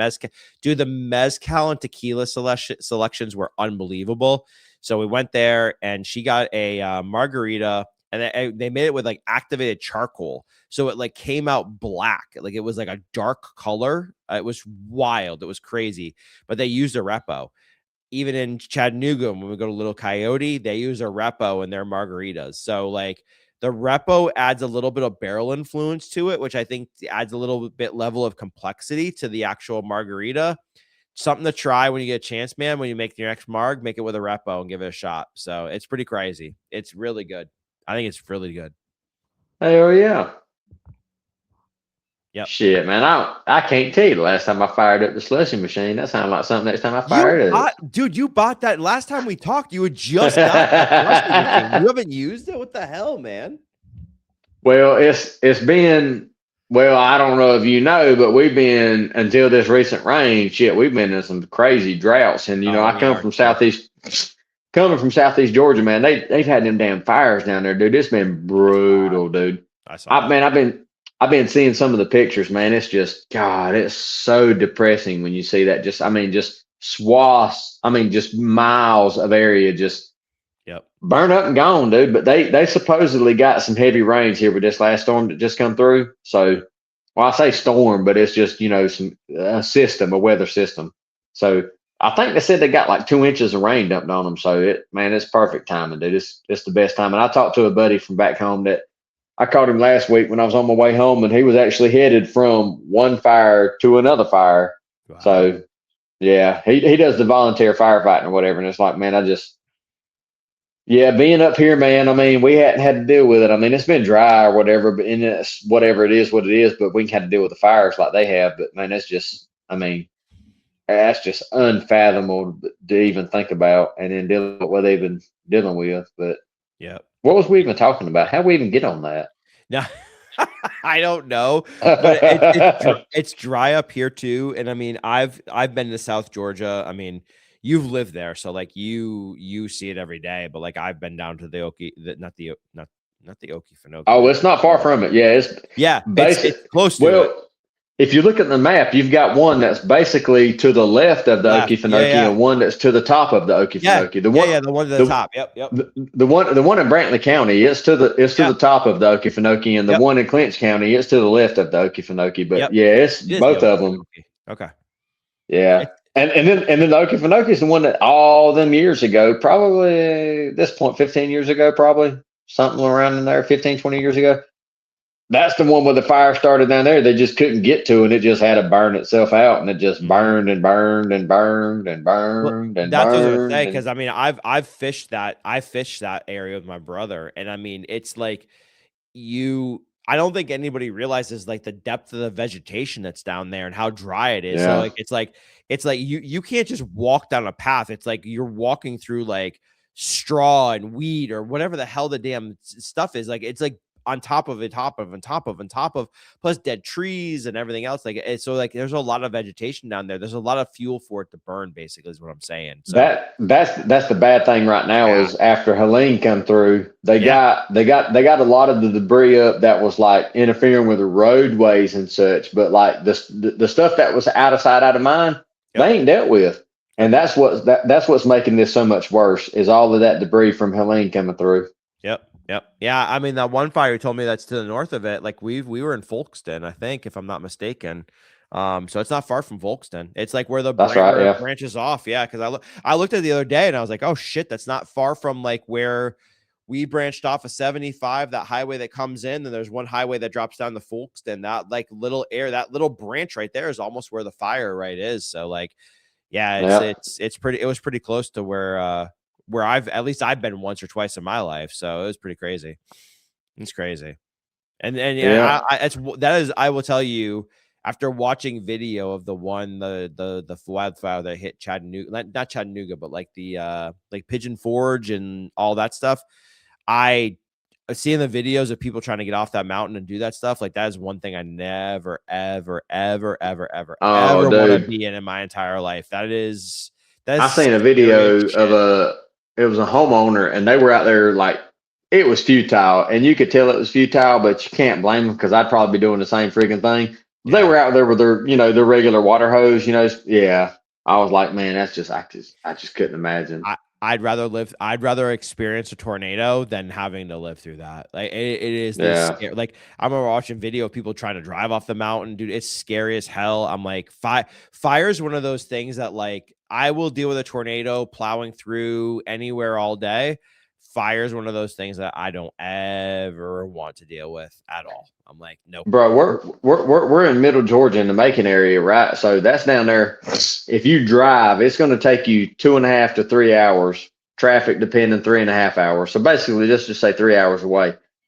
Coming to work just a week or two ago, and everybody was talking about at work. Is that fog or is that smoke? And I'm like, nah, y'all don't understand. I'm from down there. I've been communicating with people down there. That's smoke. And then the one dude was like, yeah, I had to, do my cabin filter because I could smell it. And I'm like, yeah, that's smoke. That's not fog. Yep. And 3 hours away, that puts it in, a little bit of perspective for you. Like, man, that's some mass fires that are going on. For it to be moving that far upstate, that's crazy. It was thousands of acres with only like 10 or 15% contained last time I looked at it the other day. Yeah, with this, I'm curious to see what it's going to end up being because these rains come through today. So I think they said last week when the rains come through that they didn't get as much of it as they anticipated. But you were talking about below 10% containment, but maybe now hopefully it's better.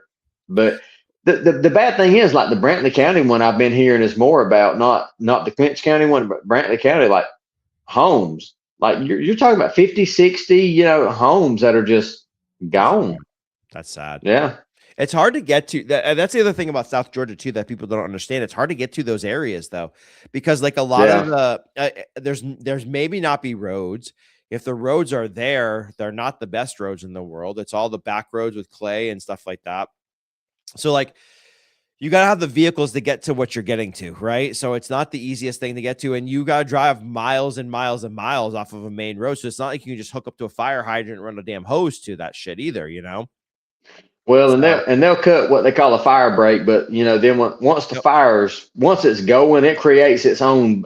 Basically, once a wildfire's going like that, it creates its own like environment, its own atmosphere. Like it's feeding itself, and the fire breaks do absolutely nothing. Like it jumps from the treetops to treetops and shit. Like it one ember goes across and it flutters through the wind, and it's still hot enough, and it travels hundreds of yards, and it sets another one, and then it just goes. And those fire breaks do no good. And then it's so rural down there, and there's so much woods and all to begin with.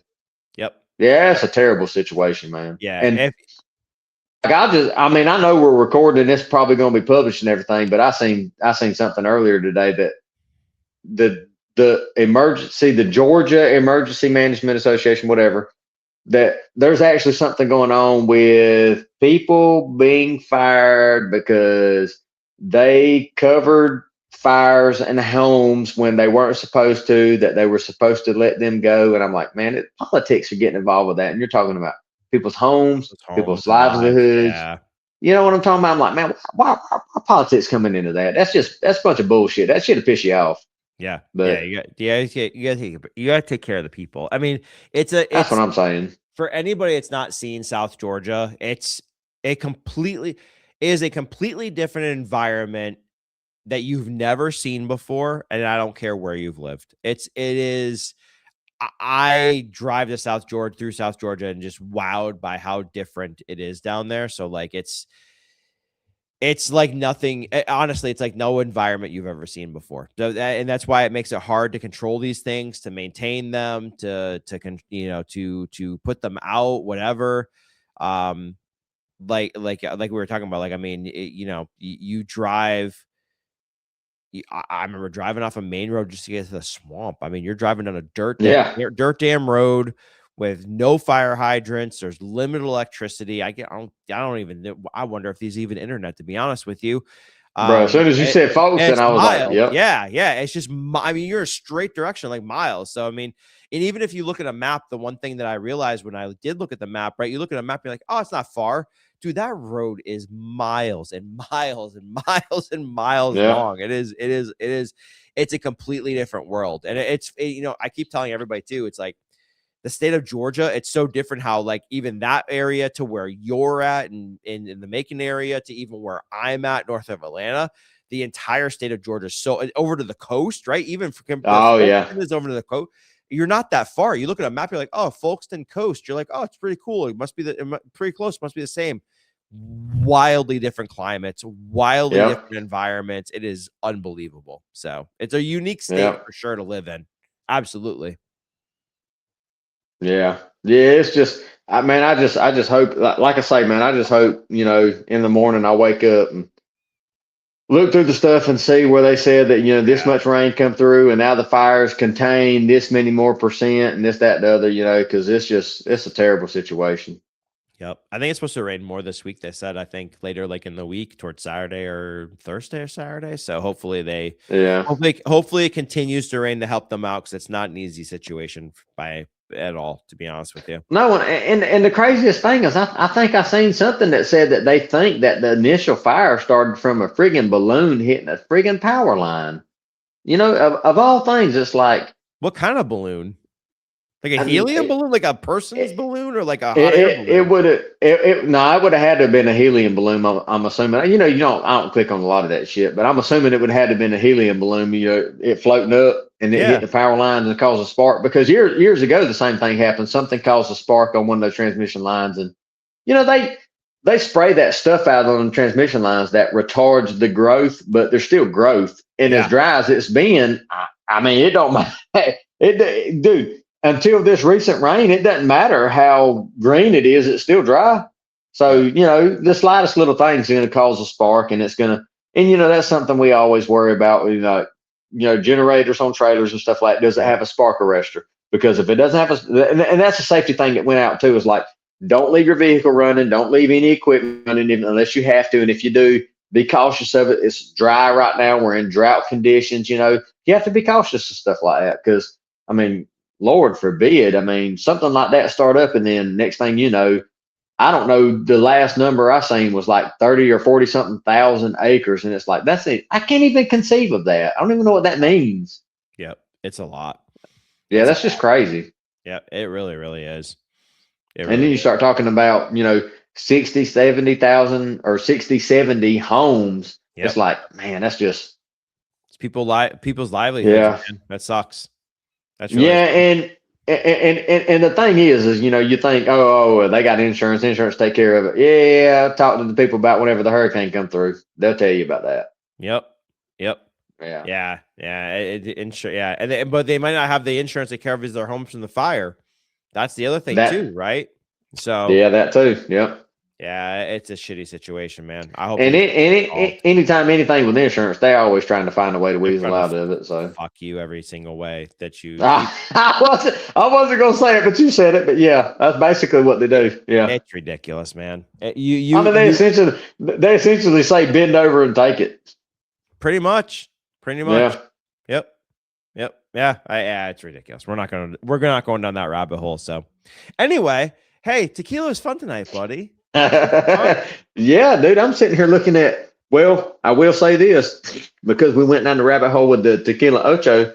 I poured half of each one of them, but good for you. Good. The fourth one though, number one, it's gone. I poured all of it out.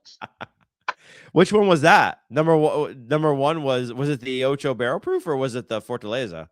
No, that was the Ocho. That was the very last one. Well, you obviously like that. Well, so you need to find yourself a bottle of that bad boy. Well, that's because we were comparing it. But yeah, let me see that again. So it's what's that, like a pinkish color? Yeah, orangey pink. I think it's more orange than pink. I have to keep my eyes out for it then. Yep. I'll look for it. Yep. It's out there. You can find it. So, well, man, this is fun as shit. As always. Every time, it never fails. So if you like this content, we've got more coming. We've got an Añejo extra Añejo. Mr. John's already got samples from 3 samples. I need to send you a 4th one now of extra Añejo. So that one's gonna come. We're gonna do a drink the decades, which we've talked about quite a bit tonight down the Armagnac rabbit hole. And then I think I have another shit ton of new bottles I need to send you. Dude, I see them stuff from Sealbox pop up all the time about Armagnac, man. I'm going to have to start actually like reading into them, seeing it like, all right, do I need to get this? What would Jason think? I might send it to you. I might ask you. Yeah, send it to me and let me know when they do it because I'm to the point with my liquor buying right now where I've only made two purchases this year. I mean, when I was in Chattanooga, I bought stuff. I bought 2 Old Forester, different Old Forester 100 proofs that came out, the single barrel 100 proof. The black labels are back out now. I bought 2 of those. I bought the high proof Repo from Lost Lore. I bought the Anniversary Siembra Blanco. I bought a what else did I get? Oh, I got the Fortaleza Winter Blend 2025, which that's a whole nother story. That's a lucky buy. And then I bought something else. I don't remember what it was. And then this week I bought the Wild Commons Añejo, which I cannot wait for you to try. I bought a couple mezcals. I bought 2 mezcals, and I bought Siete Leguas. I bought the Siete Leguas Blanco and Reposado. So like that's it. That's all I bought. I mean, we're in May. I think I've bought 8 bottles, 10 bottles total for the year, which is not like me for the past. So like I would rather spend my money nowadays on like something like an Armagnac or something that I know is going to be like special. So I'm going to apologize in advance when I send you those samples of Armagnac. I'm probably going to get you stuck into that Armagnac. So, well, dude, if it's like my previous experiences with cognac, then yeah, it's better. It's better. Like literally, we're talking 50, like 100 to 110 proof Armagnac from ages and ages. Dude, I'm telling you, it's insane, dude. It is like It's nothing. It's like nothing you've ever tried before. So when I get an 80s bottle, those samples will come to you. I'll send you more añejos. Like we've got a lot to do. We need to this more. We need to do this more frequently. My problem is my schedule has been fucking chaos lately. So like this has not been an easy thing to get together and do this shit. And I just automatically think of like music with the decades themed, like just 80s. Oh. I don't even know if this is the 80s, but Take Me Home or Take Me On. Take Me Home. Yeah, take me home tonight. Yeah. Yeah, that's no, 80s, no, not that one. The Take Me On. Take yes. On. That's that 80s. one. Yeah, that Take On Me. Classic, dude. That video. Well, the reason I think of that one is because what was it? Weezer. When Weezer done the cover of that, I was like, oh my God, they done a perfect. Oh my dude, YouTube, okay, bro. All right, I'll look for it. They done a cover of a lot of different. Some of them are, and that one's one of them that is just, oh yeah, it's fucking perfect, dude. And the video that goes with it, oh yeah, you can thank me later. Okay, yeah, all right, I'll watch it. Fucking perfect, dude. But when you say that, I'm thinking like what music to go, because we post on Instagram and shit. You're trying to find music, audio to go with or whatever. As soon as you said the 80s, I'm thinking like Take On Me. But then I'm like, what would be 60s? What would be the 70s? What would be the 90s? The 90s would have to be Nirvana, right? Either that or a little 69 Boys Tootsie Roll. Let me see your Tootsie Roll. Yeah. Well, is that who that was? I don't even know who that is. 69 Boys, man. Yeah. I was today's years old. Dude, I've heard that song a million times. Never knew that was the 69 Boys. The 69, I literally just learned that today on the Dram Amateur podcast. So fun story about that. So when I lived in Massachusetts, we went to Toronto. I had friends that were Portuguese, and there's a big Portuguese community in Toronto. So we went to Toronto for a weekend with my buddies, and we stayed at their uncle's house, and we ended up going to a club in Toronto. So we went to this club in Toronto, and they played that song like 4 or 5 times at night. And there's the first time we've ever heard it. Never heard the song in our entire lives. So the next day we went to a mall and looked for a CD of the song. And we ended up finding it in this like compilation CD with it. So we brought it home. And then when we went to Western Massachusetts, we started playing the CD, and everyone's like, what the fuck is that song? Never heard that song before. It was like another like 4 or 5 months that song was even released in like Western Massachusetts. That song, dude, let me see your Tootsie Roll to the left. Oh yeah, to the left, to the right. That's back in the day. We had a damn skating rink in Douglas. Yeah. We used to go there and they played the shit out of that at the skating rink. Oh yeah. That's awesome, dude. We're fucking so old, dude. That's awesome. I heard do you ever listen to K7 before? The swing better, swing, come baby, baby, come, baby, come. You ever hear that one? No, but when you say that, I automatically think of Saint Lunatics and Nelly. When they done yeah. You gotta listen to some K7, dude. K7's amazing, dude. K7's like timeless 90s rap and hip hop like that. So I probably heard it, just didn't know that's what it was actually officially called. Yeah, they have a couple of different songs. K7 did. So I heard K7 yesterday. Matter of fact, when I was driving back from the liquor store, I was like, "Shit, here we go, let's go." Stupid shit. Nostalgia. That's what they call it, right? I had too much fun back in the day, man. Way too much fun. Way too much. Oh yeah. I have just as much damn fun on this podcast with you, buddy. I appreciate you coming on. Yes, sir. You're very welcome. I literally texted John at 1 o'clock this afternoon, and I'm like, "Yo, bro," I'm like, "I have Matt Olson just crushed a home run. It's 9-1."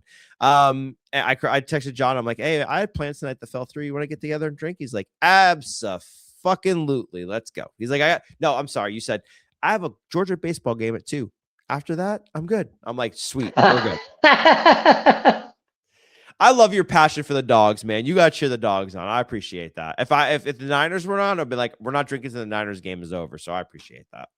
Yeah. Well, dude, that's the thing, man. Years ago, dude, 20 It was after COVID when she started working there, but we fell in love with Georgia baseball, man, and we've been going to the games and we've been keeping up with it. We're gonna go to the game tomorrow and we're gonna cheer them on and all that. And they got a really good team this year, man. But I know I just I got a bad feeling in the back of my damn mind, dude, that the best team don't always win it all. And I just remember those couple of years back to back with Mississippi State and Ole Miss. I think the year that Ole Miss made it, they weren't the best team by far. They were the last team to make the friggin' tournament, and then they won the whole damn thing. So I'm like, it doesn't do any good that Georgia's been as good as they have all year. They still might not win the whole damn thing. So, but like, they got a good chance. So. College World Series, man. It's like anything else in this world, right? Like, I mean, you get to the World Series in pro baseball. Whoever's the hottest team at that time takes it. So, oh, yeah.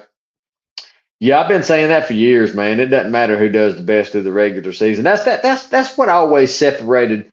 Let me get on a little rant here. That's what separated college football from the rest of the other sports is whoever was the best in the regular season typically won the national championship, but now they've ruined that shit. That ain't the case anymore. So we need to start hashtag rants with Mr. Given now. I'm telling you, people through the years have told me that it needs to be rants from the fiber trailer. And I'm like, yeah, I'd get canceled. Y'all couldn't say half the shit that I normally would say. Y'all I'd be canceled quick. You'd be like, why did that Instagram post get flagged? What the fuck? I didn't do anything wrong. Exactly. Yeah. No, I would see it and I'd be like, yeah, I thought that would happen. I knew it. Chalk that up to I told you so kind of thing. Yep. Saw that coming. All right, man. Well, it's been fun fucking drinking with you and hanging out, and we'll have to do the XA and the Añejo one soon and all the other ones we got planned. So cheers to man, you. I look forward to it. Sweet. I don't have my outro. Thank you for listening to the Dram Amateur Podcast. Shout out to Mr. Given because he's the fucking man for hanging out with me and drinking fucking tequila tonight. I hope you guys enjoyed the Blind Bonanza. We did repos. Yeah, all that fun stuff. Until we get to share. Oh, Jesus. God, it's been a long day. Until we get to share one more pour together. Cheers. That wraps up another episode of the Dram Amateur Podcast. Thanks for being part of the community and the conversation. Until we get to share one more pour together, cheers.